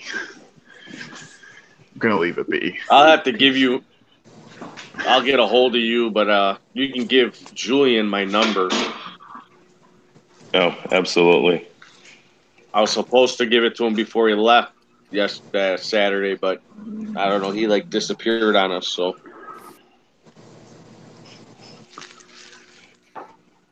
Mm-hmm. Came back on. He came back on. Well, he had a really, really bad headache. Yeah, I seen the picture you sent me with him in the picture. He had his leather jacket on and his sunglasses. Yeah.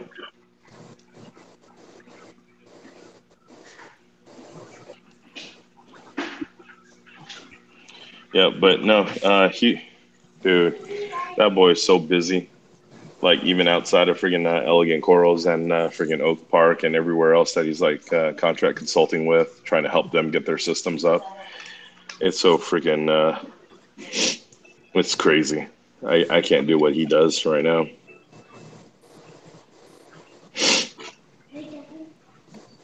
Yeah. But I think there's no one. Yeah. Arissa, did you take your medicine? Oh, sorry, guys. Yeah, I just want to get a piece to that. Oh, you wanted the OG Purple Monster, right? The OG, the Lynx Eye? No, the Purple Monster also. Yeah, yeah, there's... Oh, yeah, I'll probably take that piece too. Well, yeah, looks like you have a lot of empty space in your tank, Dave. Yeah. Got to fill her up. Got to collect them all. Pokemon. Yeah. Got to collect them all. No, Yeah, I you want got to get the nice yeah pieces. you have the beach bum right now, right? Or the what was it called? The slow burn. Yeah, I got a slow burn. I got another a riffraff at the store that I'm picking up. It's like I don't know. It's called a spiral riffraff. It's pretty nice. Mm-hmm. It's like a white cream color with like pinkish red polyps. Mm-hmm. I'll have that probably not tomorrow. Probably Wednesday. I'll have that. Okay. But yeah, I got a few. I mean, now I'm gonna start buying. I want to get signature pieces just to hand fill, just to kind of make this tank pop, and then I'm just gonna let it grow out. You know what I mean? Just leave it. Mm-hmm. There's Yep. only Set it so and much. forget. Set it and forget it. Yeah, there's only so much you can put in there. I don't want to be killing things Yeah. because You they're have to too watch out for that. close. Or, Yeah, you have to watch out for that Favia. yeah, I Like, got him seriously. down by himself. Yeah, I'm gonna get I want to get a couple more. I want to fill out my same bed. I mean, I got a dragon face goby right now that's just keeping the sand clean, but he's putting sand all over. You know, he doesn't want to just stay in one spot. So Mm-hmm. I'm trying to eliminate my sand a little bit or put it in the back so he can sift it back there. Mm-hmm. Yep. Whatever you can't reach, let him sift My it. rabbit's crying. Yeah, and then my wrasses can sleep. I got like 5 wrasses, so I think 3 out of the 5 sleep in the sand. Mm. I remember I had a wrasse. He ate my corals. Yeah, you know what? You were right. That copper band, I put that coral in at night because we got home at like 11. I got home at like 11. I Mhm. did whatever. I floated them for like not long. I ain't gonna lie, and put them in there. And he has not messed with that coral. Now I put my power banky in there. I haven't done it yet, but I'm thinking about doing it at nighttime. Mm-hmm. And maybe he won't realize what it is, and he'll just leave it alone. Yep.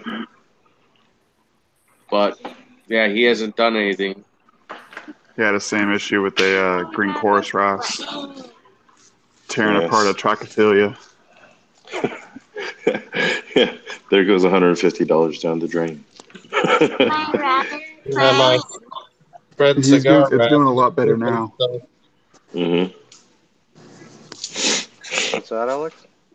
I was saying my red cigar wrasse was flipping over my Weslephilias, and I ended up transferring it to the big tank. Oh, did you? Mm. Checkerboard's the next one that's gonna My get the go. rabbit's crying. Why? Why? What's the matter? I'm gonna log off, guys. Mm-hmm. So you were logging off? Nothing much, man. Nothing much. You guys want to see some bioluminescence? Sure.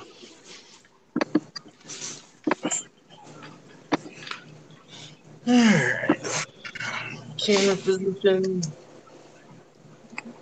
Yeah. So, what did you learn at the show, Dave? I learned that. Well, I learned a lot from like the lighting, from what Steve was saying, the blue lights, how they you need strong energy light to reflect off the corals. If it ain't strong energy light, certain lights, blues, or not blues, yellows and greens can actually bring out other colors that, you know what I mean. So when we have our blue lights on, we're like, wow, these corals look beautiful. They're popping and whatever. And then there's You some mean that you mean Tulio? Tulio, right? and then some of them don't look. Now, some of the corals you'll see under blue, and you're like, they don't really show that much color.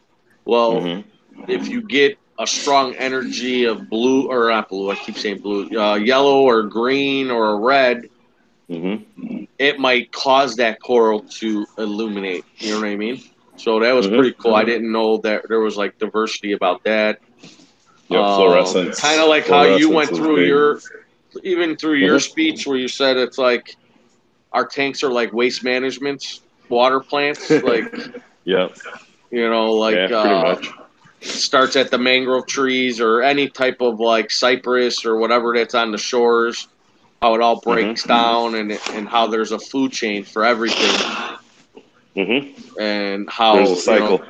there's a cycle, and as you keep going further and further into the ocean, it's like one thing helps that thing live, that thing helps this other thing live, this helps that thing live, and it just keeps going like the circle of life. You know what I'm saying? Like, if you take one of them out of the equation, then now there's a problem because now that one isn't going to be able to survive or strive for thrive, and then that means the other one in line ain't gonna, and then so on and so forth. So I found that was pretty cool. I got a video on it so people can see like the actual diagram of how everything works, and then like with the oxygen, a lot of people think ORP isn't really a big deal, but the way you made it sound is like it actually, if people actually seen it or heard you speak about it, you would really, it'll open their eyes, Yep. I was trying to how do you say it, speak to the audience, you know what I'm saying? Like in words that are commonly used and understood. And I think that that's where a lot of these quote unquote skeptics with science degrees is that they like utilizing big words.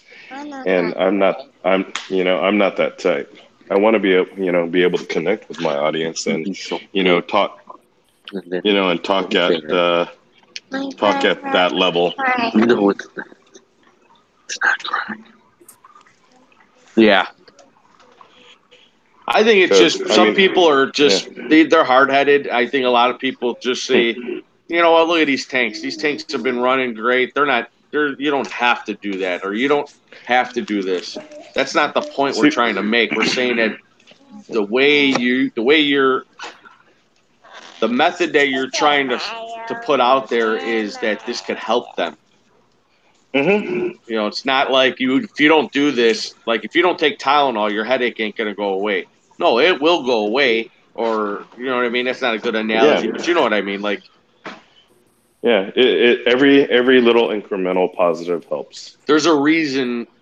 It's just a part of that circle that could help you achieve something greater than what you already have. You know what I mean? Yep, it'll help. Every little bit helps. Everything balances with the other thing. Just like I had a long talk with Ling Sai. I was like his little shadow. I was following him and just talking with him, keeping him company. He's old, whatever. I don't want to, you know what I mean. But he was just telling me like, even using miracle mud, the Moorish idol fish is very, very impossible to keep for long term. If not a day, whatever, 2 weeks, 3 weeks. Whatever's in the miracle mud, he says, as long as you have enough for your system, whatever's in there, it gives them their, like, it's almost like not vitamins, he said, but it gives them what they need to make it like it was in the ocean. He goes, you can actually keep Moorish idols much, much, much longer with miracle mud versus unmiracle mud. And I find that kind of weird because he's like a scientist. He's like Albert Einstein in the reefing hobby. You know what I mean? And I think a lot of people don't take him seriously because he does speak in broken English. You notice that? Yeah, but but he's very quiet. He just gets to the point, and first thing he asked me is like, how much mud do you have in? How much? So I told him, and he's like, no, you're fine. You're fine. You know what I mean? Like, oh, yep. But he is very, very. He's highly intelligent. I could tell by talking to him. Like he's not trying to persuade anybody to buy his product. He ain't trying to like say it's the best. That's not who he is. He feels it works, and he talks very, very quiet. Very, he tells you all the good points about it, and it's. If you look at his videos online, it self-provens itself. You know what I mean? It's not something that also, and you can't just buy like one bag and put it in a 500-gallon system and say, well, it doesn't work. There's a I know ratio. a couple of people like that too. I know a couple of people like that. Yeah, there's a ratio. I mean, you have to have what the recommended product is in order for it to actually show signs of working, and it doesn't happen overnight either. You know what I mean? You don't eat a vitamin and say, I want to be healthy, and if I take this, multivitamin, and I'm going to be good. You know what I mean? Like, people got to give things a chance and try things, and then have an opinion on it. Don't just assume that it doesn't do anything. And again, that's just something that product is only there to help you in the hobby. It's not like if you don't have it, it's your tanks is going to crash. But if it doesn't hurt, vitamins don't. You know what I mean? If you don't take a vitamin, you're going to live. Yeah, you're going to be healthy. You know what I mean? But if you take it, there's a chance. Exactly, and I think you kind of hit the nail on the head on that one.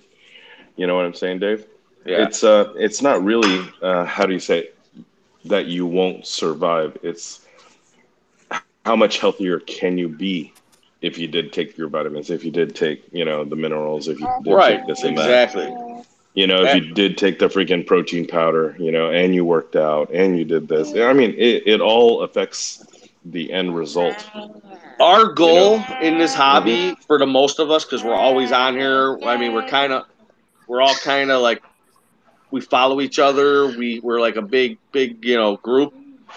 Is to try to make our animals and inhabitants live happy, healthy lives. I mean, that's what we want. We don't put our money. We're not just taking a lighter and lighting $100 bills and just saying, okay, if they live, they live. No, our goal is to try to have them for 10, 15, 20 years, forever, if we could. And if it's something that you can add to the puzzle that you're missing, and it'll benefit it and say 25% better chances, why not try it? You know what I mean? Why not do it? You're not going to hurt nothing. You can't lose anything. You can only gain from it. You know what I mean? And I'm not saying every product out there is for everybody, but I mean, like Fiji mud, I don't know. I've never used it. I've heard nothing but bad noise about it. The Miracle Mud, I just put it together. Like I said, you put it in there. It didn't. It's clear. The water cleared up. I got microfauna growing. My fish are bright, healthy. I don't. Yeah, absolutely. And you brought up a good point with the whole Moorish idol thing. The thing is that the water where it comes from is very, very heavily mineralized from the substrates around there. You know what I'm saying? There's a lot of runoff. There's a lot of runoff from the estuaries, from the rivers, and it gets into that reef system. So if you actually take a look at where the reefs are, a lot of them do have some. They're in the areas that catch a lot of land erosion, from rain, from waves, so on and so forth. And all those little particulates get carried out to the reef. You know what I'm saying? Mm-hmm.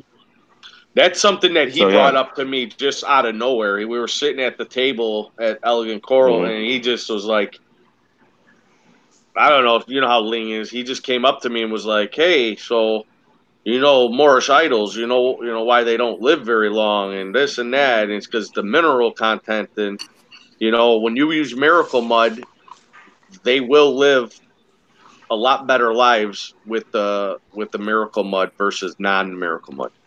And I thought that was just a really good point that he made to me. You know what I mean? So, so I asked him why, and he said because of the high mineral content that's in what's in the dirt or the mud, you guys call it. I call it dirt. I call it mud. Doesn't make a difference. It's what's in it. You know what I'm saying? What he formulated. Everyone's like, well, it looks like this.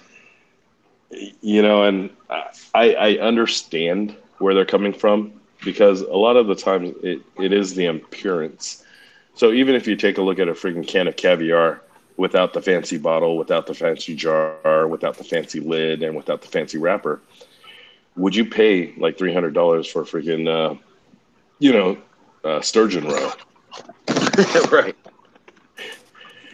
But, yeah. So I mean, he tried to cut a lot of the costs for packaging, bottling, and this and that, and really try to get it out there as affordable as possible. He has not changed the price in over 20 years. Did you know that? No. Yeah, I didn't know that at all. Yeah, and as other things started getting more expensive, skimmers and filtration and filter socks are, like gosh, there's even filter bags out there that are like freaking $10-15, and I mean you're like, seriously? Back in the day, it was a Well, buck. that's what even I brought up because I heard some people talking about it. Is we'll take a $500 fish and put it in a 10-gallon tank, but we won't go out and buy $500 equipment or top of the line. You know what I mean? Our equipment is the cheapest thing in this hobby, but nobody seems to do it. You tell them to go out and buy, like I just bought an Octo 200E skimmer, cost me $1,000. But you ask somebody else, they'll say that they're whatever, their Tunzi $100 skimmer or their eShop skimmer is more significant on their 400-gallon system. You know what I'm saying? Like, I'm using that as just as a analogy, but I mean, we got to look at the whole picture here. Like, I'm not telling people I'm not telling people to go out and buy $800 radiants, but I'm saying you want to have a good sense of a balance within your within your ecosystem. I mean, if you got to buy a bigger sump or buy a bigger tank or buy the right tools, and you'll have success. I mean, I'm not saying go out and buy everything brand new or spend hundreds and hundreds of dollars on stuff. There's ways to get around all that, but when you ask them to buy something like that will benefit them, they look at it like they find every excuse in the book to try not to have to get it, or they'll say that it doesn't work, or you don't need that. You know what I mean? Instead of even just giving it a try. And kind of like in the words of Lang, he said it was an investment that you could get your money back from it, just by harvesting a lot of the Cato and turning around and selling it for. Yeah, he did tell me that as we walked and got a coffee. He's like, "You could take all your Chato." I was like, "The first, I thought it was kind of weird." Like he's telling you, he's like, "No, you take that Chato and you sell it. Don't throw it away." And I was like, "I give it to my LFS. I don't sell." But I was just letting him talk. But he's like, "As it grows, just keep pulling it out, and you can sell it. You'll make your money back for the mud." It's store credit, right? Yeah, right. Isn't that what he said? I just give it to him. I don't think any of my LFSs do store credit for Cato. Really? They'd pay you for the bag, by the pound, by the gallon. That being said, I've never had Cato. I just because I did the turf scrubber instead, but I don't think they. Mine won't. I don't take some back. Usually I just get store credit for it, though. Yeah, I don't get money. I just give it to Mario. I'm like, here, he's just throwing. I filled up like a 60-gallon tank already, filled with it.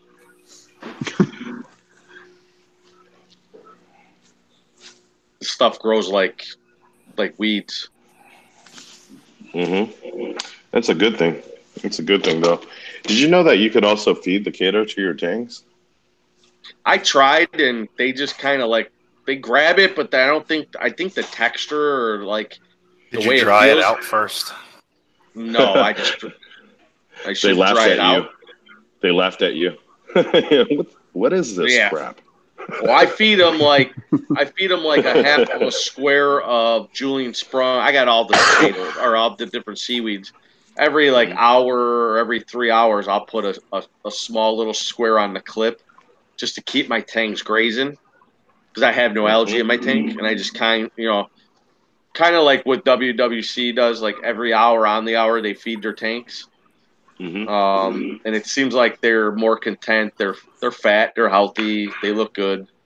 And it's not really putting tons of phosphates in there. And then I feed like 2 cubes of frozen food for my other fish, but that's all they get every day. You know, I'll switch it up. Cyclopses, the myosis, you know, rods. And that's kind of my our mentality as well. Is that diversity in food, diversity in diet. I mean, remember I was talking about herbivorous fish. Yep. And you know, basically, herbivorous fish are actually omnivorous. You know, they will capitalize and they're opportunistic. They'll eat whatever they can. Right. If they see the mitis, they see the part of the meaty foods in there, they're going to eat it. But oh, absolutely. But they need to have what their natural, like if you ate McDonald's every day of your life, you're not going to live very long. You know what I'm saying? Like, or if you ate, I'm not even saying McDonald's. I'm saying even if you ate steak, because steak, if too much steak will kill you too. But even though it's good for you, too much of a good thing is bad for you. So like your fish should have diversity, like you were just saying. You know, five or six different foods, or as many as you can afford. I mean, and then you alternate it every day. Just give them something different. Like I bought even the stuff, you know, I soak sometimes it in garlic just because, whether it abuses their immune system or fights parasites or whatever. I just do it because I know it might have some type of effect on them. You know what I mean? A benefit somehow. Yeah, benefit. Good or bad. Yeah. So I just give it to them maybe once a week or whenever I think of it, you know. And that's Celcon, I put that on there. Yeah, and that's kind of like what Tulio was talking about as well during his presentation, is that LEDs are good, but what about all the other spectrum that triggers certain metabolic processes? You know what I'm saying? What if the warm whites actually cause certain things to happen chemically? You know, there's enough photons in that, you know, to be able to stimulate some of the carotenoids. You know, some of the orange pigments, some of the red pigments. Does that make sense?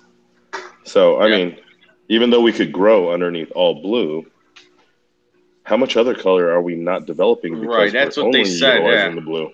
Even Steve touched on that. I remember it's in my video that it ain't all just blue is beautiful. Blue is great. They like blue, whatever, but there's other spectrums, even if it's a little bit. Remember when they popped that up where it was like 25, 25, 25, green, red, and yellow or whatever that was. Green, red, and whatever. It was 100% all the other ones, but he said that just that little bit in there, even though it still looks more blue, those other colors are still being utilized by some of the corals that you might not think that actually need those colors. Yep, absolutely. Just because they grow great under blue and we can get away with it, you know, we're trying to perfect this science, not just get by. You know what I mean? Look how far we came in 20 years. You know, the next 20 years, it's going to be, they might not even need water.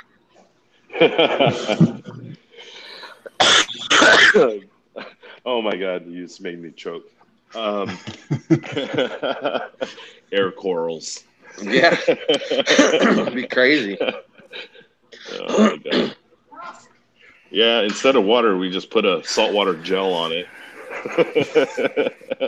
Yeah, it's crazy. I mean, so that's why it's good for us to try new things. I'm not saying go out and just put whatever's on the shelf in your system. I mean, we're all 90% of us are probably been in the hobby for more than 5 years, if not longer. So I mean, if you think of something and if you see like the original people, like, you know, Sanjay and Mike and Steve and whatever, all of them guys are doing it and it's working, why not try it? You know what I mean? Or you know, or if you guys have, if we have any other stuff that's going on, like if we see stuff that we're doing that you don't know anybody else is doing, you know, that's why we help each other.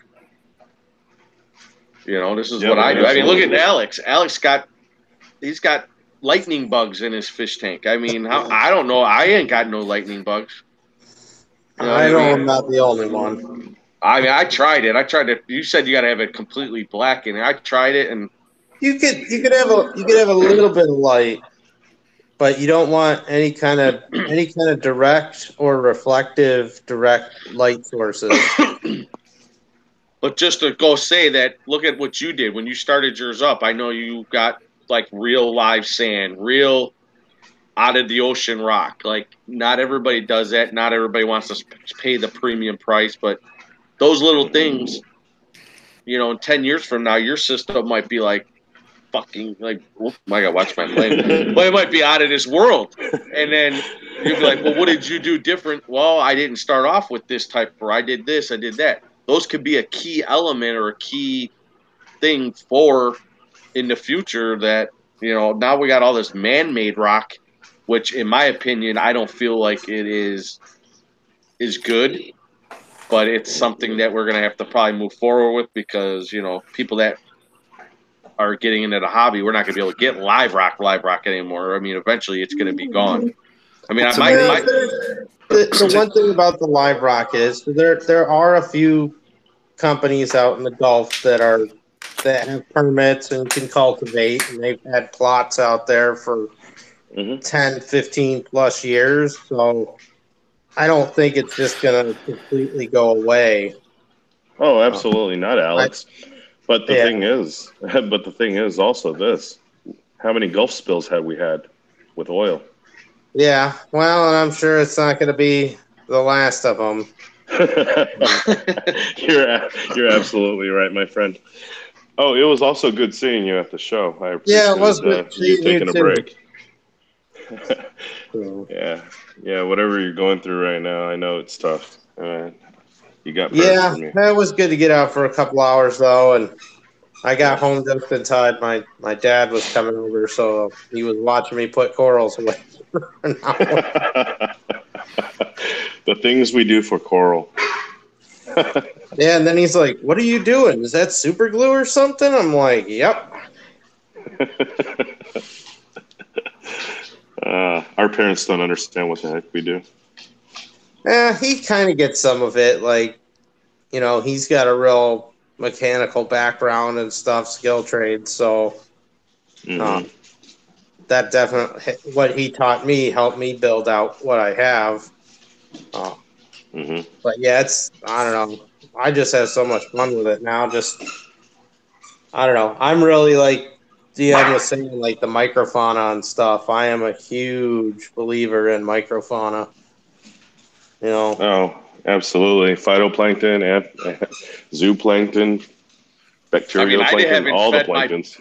I haven't fed my pipefish since February. I'm lying to you. I've never, even February I got them. I bought them at the Odium in February. You were there, Alex.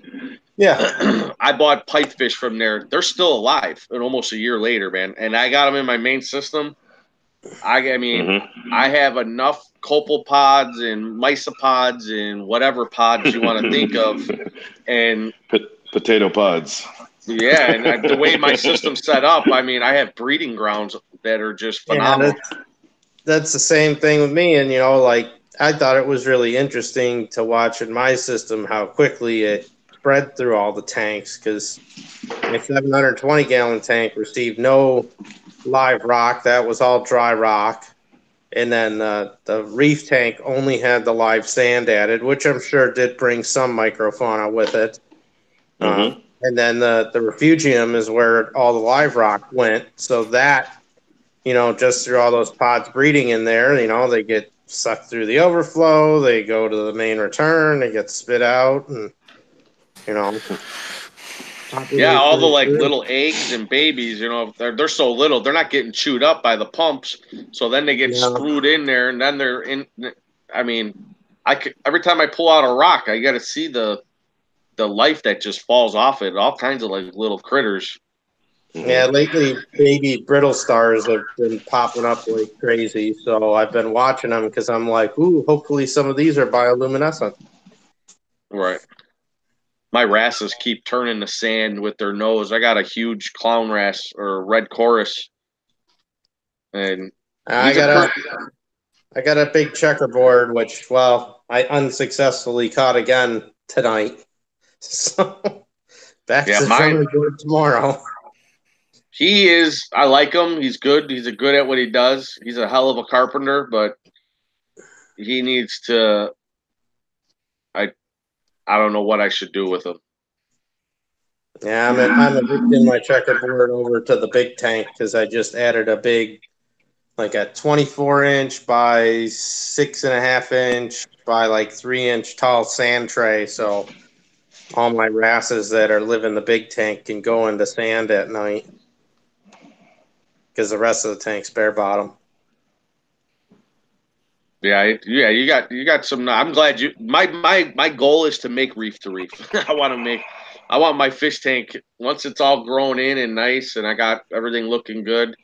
I would like to see if I can get my tank like in their magazine or in a magazine or something. That's my goal. Cruz helped me for one of my missions. That's one thing. All I got left now is if I do that, it's like a golfer making a hole in one. I'm done. You're never done, my friend. You keep going. Yeah, there's always something new to do. And I've got 2 articles under my belt now. I'll be starting a third. Yeah, that's cool because I go to Reef. I'm signed up, and when I seen your aqua luminescence, bioluminescence, that's a tongue twister there. I was like, wow, like I know him, like, but that was pretty cool. Yeah, it was fun. Nobody really talks about that stuff, so it was good observational research. So, no, that's really cool. I think that shows that you got a very good, well-established system. You know what I mean? Like, people should like look at that or pay attention to your channel or whatever. You know what I'm saying? So that you can learn from that. I mean, that's what we do this for. Try to inspire people and not push them away. But then again, you can only lead a horse to water. You can't make them drink it. A lot of people are set on their own beliefs that what they're doing is right, even though it's not working for them, and they won't change. People don't like change. Oh yeah, I know how that goes. Yeah, Alex and I were talking about that for the 25 minutes that he was there. I got an hour and a half, and you just got the last 20 minutes. I know. Well, I mean, I was going around making sure that everybody had everything that they need, made sure that the vendors had all the water they need, making sure that when I was going around that I noticed that there was a lot of drips on the edges of their tanks, and I'm like, you might want to go ahead and wipe that up. You can't sell when people can't see. So yeah, it was just trying to help them out, helping some of the other vendors out as well, trying to keep the crowd going. That was the hard part. You know what I'm saying, Alex? Yeah. Oh boy. Like, I mean, that was one of the reasons why why Elegant didn't bring corals to the show, is because I knew that we were going to be busy. We had our hands full. We had a lot more. How do you say it? We had a lot more first-time vendors than most of these other shows, and it was because the price was so low. You know what I'm saying? It was very, very affordable to vendors. So they could sell, make a profit, and go home. You know what I'm saying? Yeah. It pays for the trip at least, for their time, for their patience, and also for, just their time coloring up the corals. It takes a long time. And people forget about that. They're like, well, so-and-so is freaking selling it for $40. And you're like, yeah, but his is brown. Might be the same coral, but his is brown. Mine's green. Mine's blue, yellow, whatever. Well, and the thing is, too, and the corals are in real good health too, and they make the journey. They put them in. They put them in the temp setup for the show, and they're all opened up nice and quick. That's always a good sign too. That's not everybody's gonna get that, just moving stuff around like that. Oh, absolutely. Hey, one of the things that I did see that really, really tickled me pink was somebody brought like two freaking oxygen containers, like basically like two cylinders of oxygen, and they were pumping it in. And guess what they were utilizing? A gosh darn freaking wooden air stone. No, they are effective at getting oxygen. Do you know what I'm saying? And I mean, they saw the benefit. They're running it through their system, and they're like, "Yeah, see, it's clear." And I'm like, "Oh, Well, that's they'll great." definitely eliminate a CO2 problem, that's for sure. Oh, absolutely. And guess who got guess who they mentioned? Oh, Fish of Hex. oh did Fish of they? Hex. Awesome, awesome guy. He got the credit. I said, you know what? I don't care. I was like, that's great. People are doing it. They're going to stop killing their corals. You know what I'm saying? That was the whole intent. Was that I didn't say Cruz did it. I said Elegant Corals did it. You know what I'm saying? It wasn't the Cruzarius bubbling method. It was the Elegant Corals bubbling method. Does that make sense, Alex? Had nothing to do with ego. Yeah. But for some gosh darned reason, I kept on getting tagged in every single freaking one of those comments or one of those threads. And I was like, no, tag Elegant Corals, not me. But no, it was funny. I don't like putting my face out there a lot. I know I'm cute as a panda, but come on. Everybody, yeah, I know how everybody is. Cute as a panda. I coined that phrase. That's amazing. I'm stealing it. Oh man. I look forward to March. I'll hopefully be able to participate in all the days. Do you know what day it's going to be, or what? I believe it's the 24th. I dropped it in the chat. I could go ahead and My drop birthday's it into. March Hold 30th. on. I'll go get the flyer because I got one of the flyers. Is it the same location, Cruz? Yes, same location in Naperville. It's a nice place. If you get there really early, you get free coffee and free breakfast.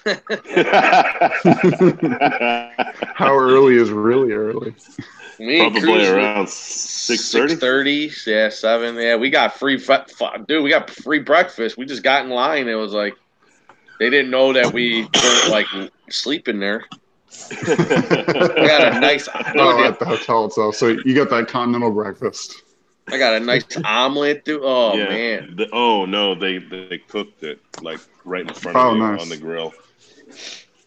Yeah.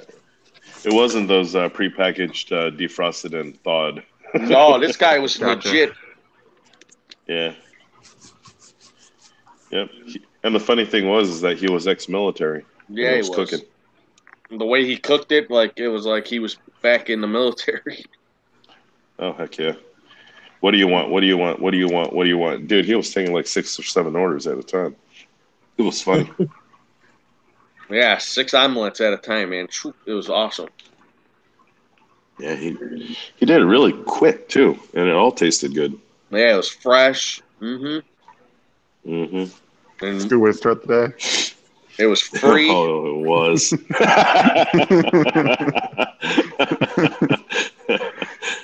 Oh, jeez. I think they caught on to us because then did you see they put those straps and then they had the teller sitting there at the podium? I still went in anyways. After that, I still ate lunch. Did you really? Yeah, I did. I snuck away.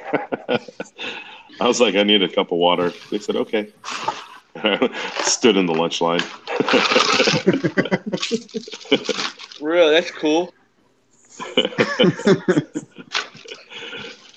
Well, you remember that my talk was roughly around that time too, and I was getting the room set up over there at the PDR, the private dining room. Like kid you not, after I got my plate, I went into that room and I ate there in silence. It was so nice. I got away from it all. It was funny.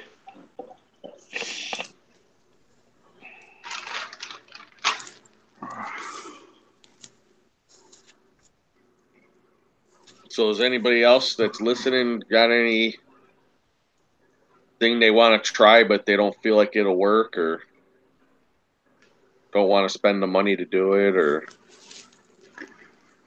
probably not? Trying to find the best way to keep dosing calc for the pH benefits in the new There's always system. there's always Calcwasser, and you and I briefly touched upon that. Yeah. I mean, once again, that's what I'm using Calcwasser for now. And you can't run a hose outside your house? I'm doing that as well. Oh, right on. And you're still having a problem with pH? No, it's at this point it's the incremental. Anything better, or at this point it's between like 8 and 8.1 for the most part. Over summer it was 8.1 to 8.2. So just anything to make it that little bit better. Mm-hmm. But to be honest, I don't think when the season. I mean, you guys can tell me if I'm wrong, but I wouldn't chase it. I mean, as long as it's over 8, I mean, but then again, when I started, it was at mine was 7.7, going down 7.8. I was gonna say I was down to 7.8 for a long time, and then even with the air draw, a lot of it's air movement in the house, and just making sure there's good air movement there, and even with ventilation and stuff. Like I noticed, like this fall was a little more of a challenge because we had a lot of mild days where the air conditioning wasn't kicking on or the furnace wasn't kicking on, and the air in the house got stagnant. And on those days, my pH was falling to its lowest level. And I'm even drawing from outside. I actually thought about increasing the size of the line that I'm doing, but general air movement in the house could really help out a lot too. Yeah, I struggled this year too. It was just we went from really, really hot, 90-degree days, and then it finally just kind of tanked. So I didn't really get the normal season change where I've got like a month and a half, 2 months of the windows pretty much open. Yeah, and I never really open windows in my house, so it's just, to me, it's just whenever the days where the furnace and the AC are running, usually it was popping up a little higher, just moving air around the house, but I've noticed a difference with that as well. And the issue I've had recently with the calc was, like I said, everything, the weather kind of just changed overnight here. So I went from having, slower summer evaporation levels to winter evaporation levels within like a 2-week period. And so my calcium and alkalinity rose because I was dosing more Calcwasser. So at this point, I'm looking at trying to separate it from my doser. So it's a controlled amount. I know how much is going in. Yeah, my pH right now is 7.93 on my Apex. So that's at nighttime. My lights are just blue right now. I just got my XHOs on. Yeah. And so it's just under 8. You can't really see it, but then temp 77.1. But I mean, it's got as high as today. It got, it got 8.2. I'm trying to move my. Yeah, I'm at 8.11 right now. My light just went off at midnight. Oh, you're doing good, man. I dip down about 7.9 usually at night. So. I'd probably be a little lower too, but my UV sterilizer does help kick it up slightly. Yeah. You know that the UV sterilizing bulbs also produce a very, very, very low concentration of ozone, right? Mm-hmm. Yep. Yeah, that's actually one of the things that, because my UV is technically undersized for my system. It's only about 1/3 size, but that oxidizer effect that it gives, I think, I've been trying to read into a little bit more because I really wonder its ability to break down organic toxins from chemical warfare between corals. Mm-hmm. Because I would think it would be possible to do that because of that oxidizing effect. But I haven't really been able to find any literature on it. So. Yep, absolutely. Kind of like what you were saying. Any little bit helps. Well, and it, obviously I'm not running ORP probe now, but as soon as I put that thing on, the ORP jumped up nice, and the skimmer's foam production changed dramatically.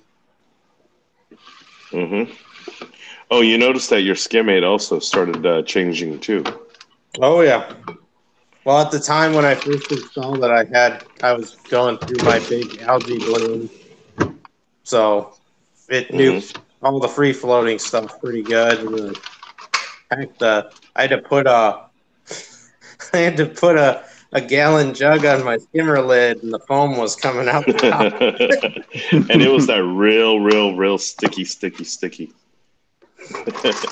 Yeah, because my skimmer pulls a really dry skim, so. Mm-hmm. But yeah, it was pretty funny when that started happening. Yep.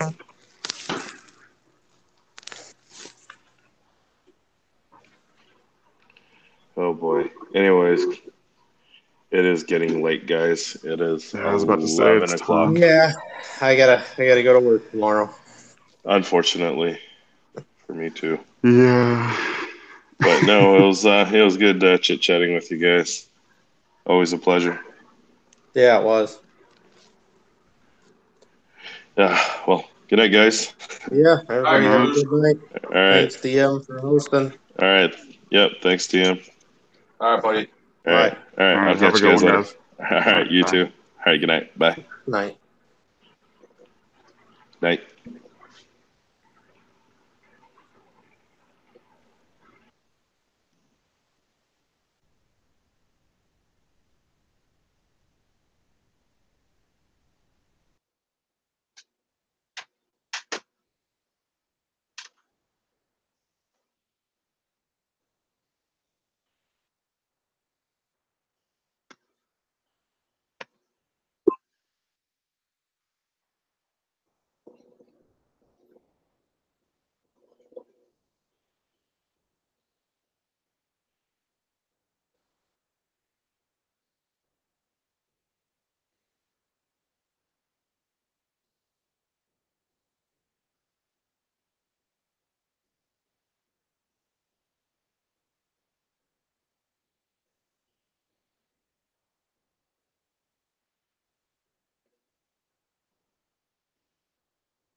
Everybody's going to bed.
Oh.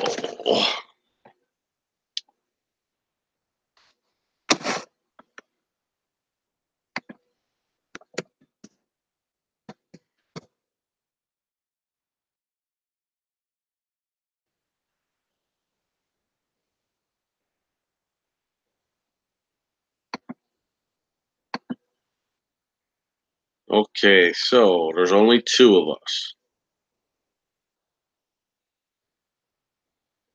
I had to clean up underneath my sump area.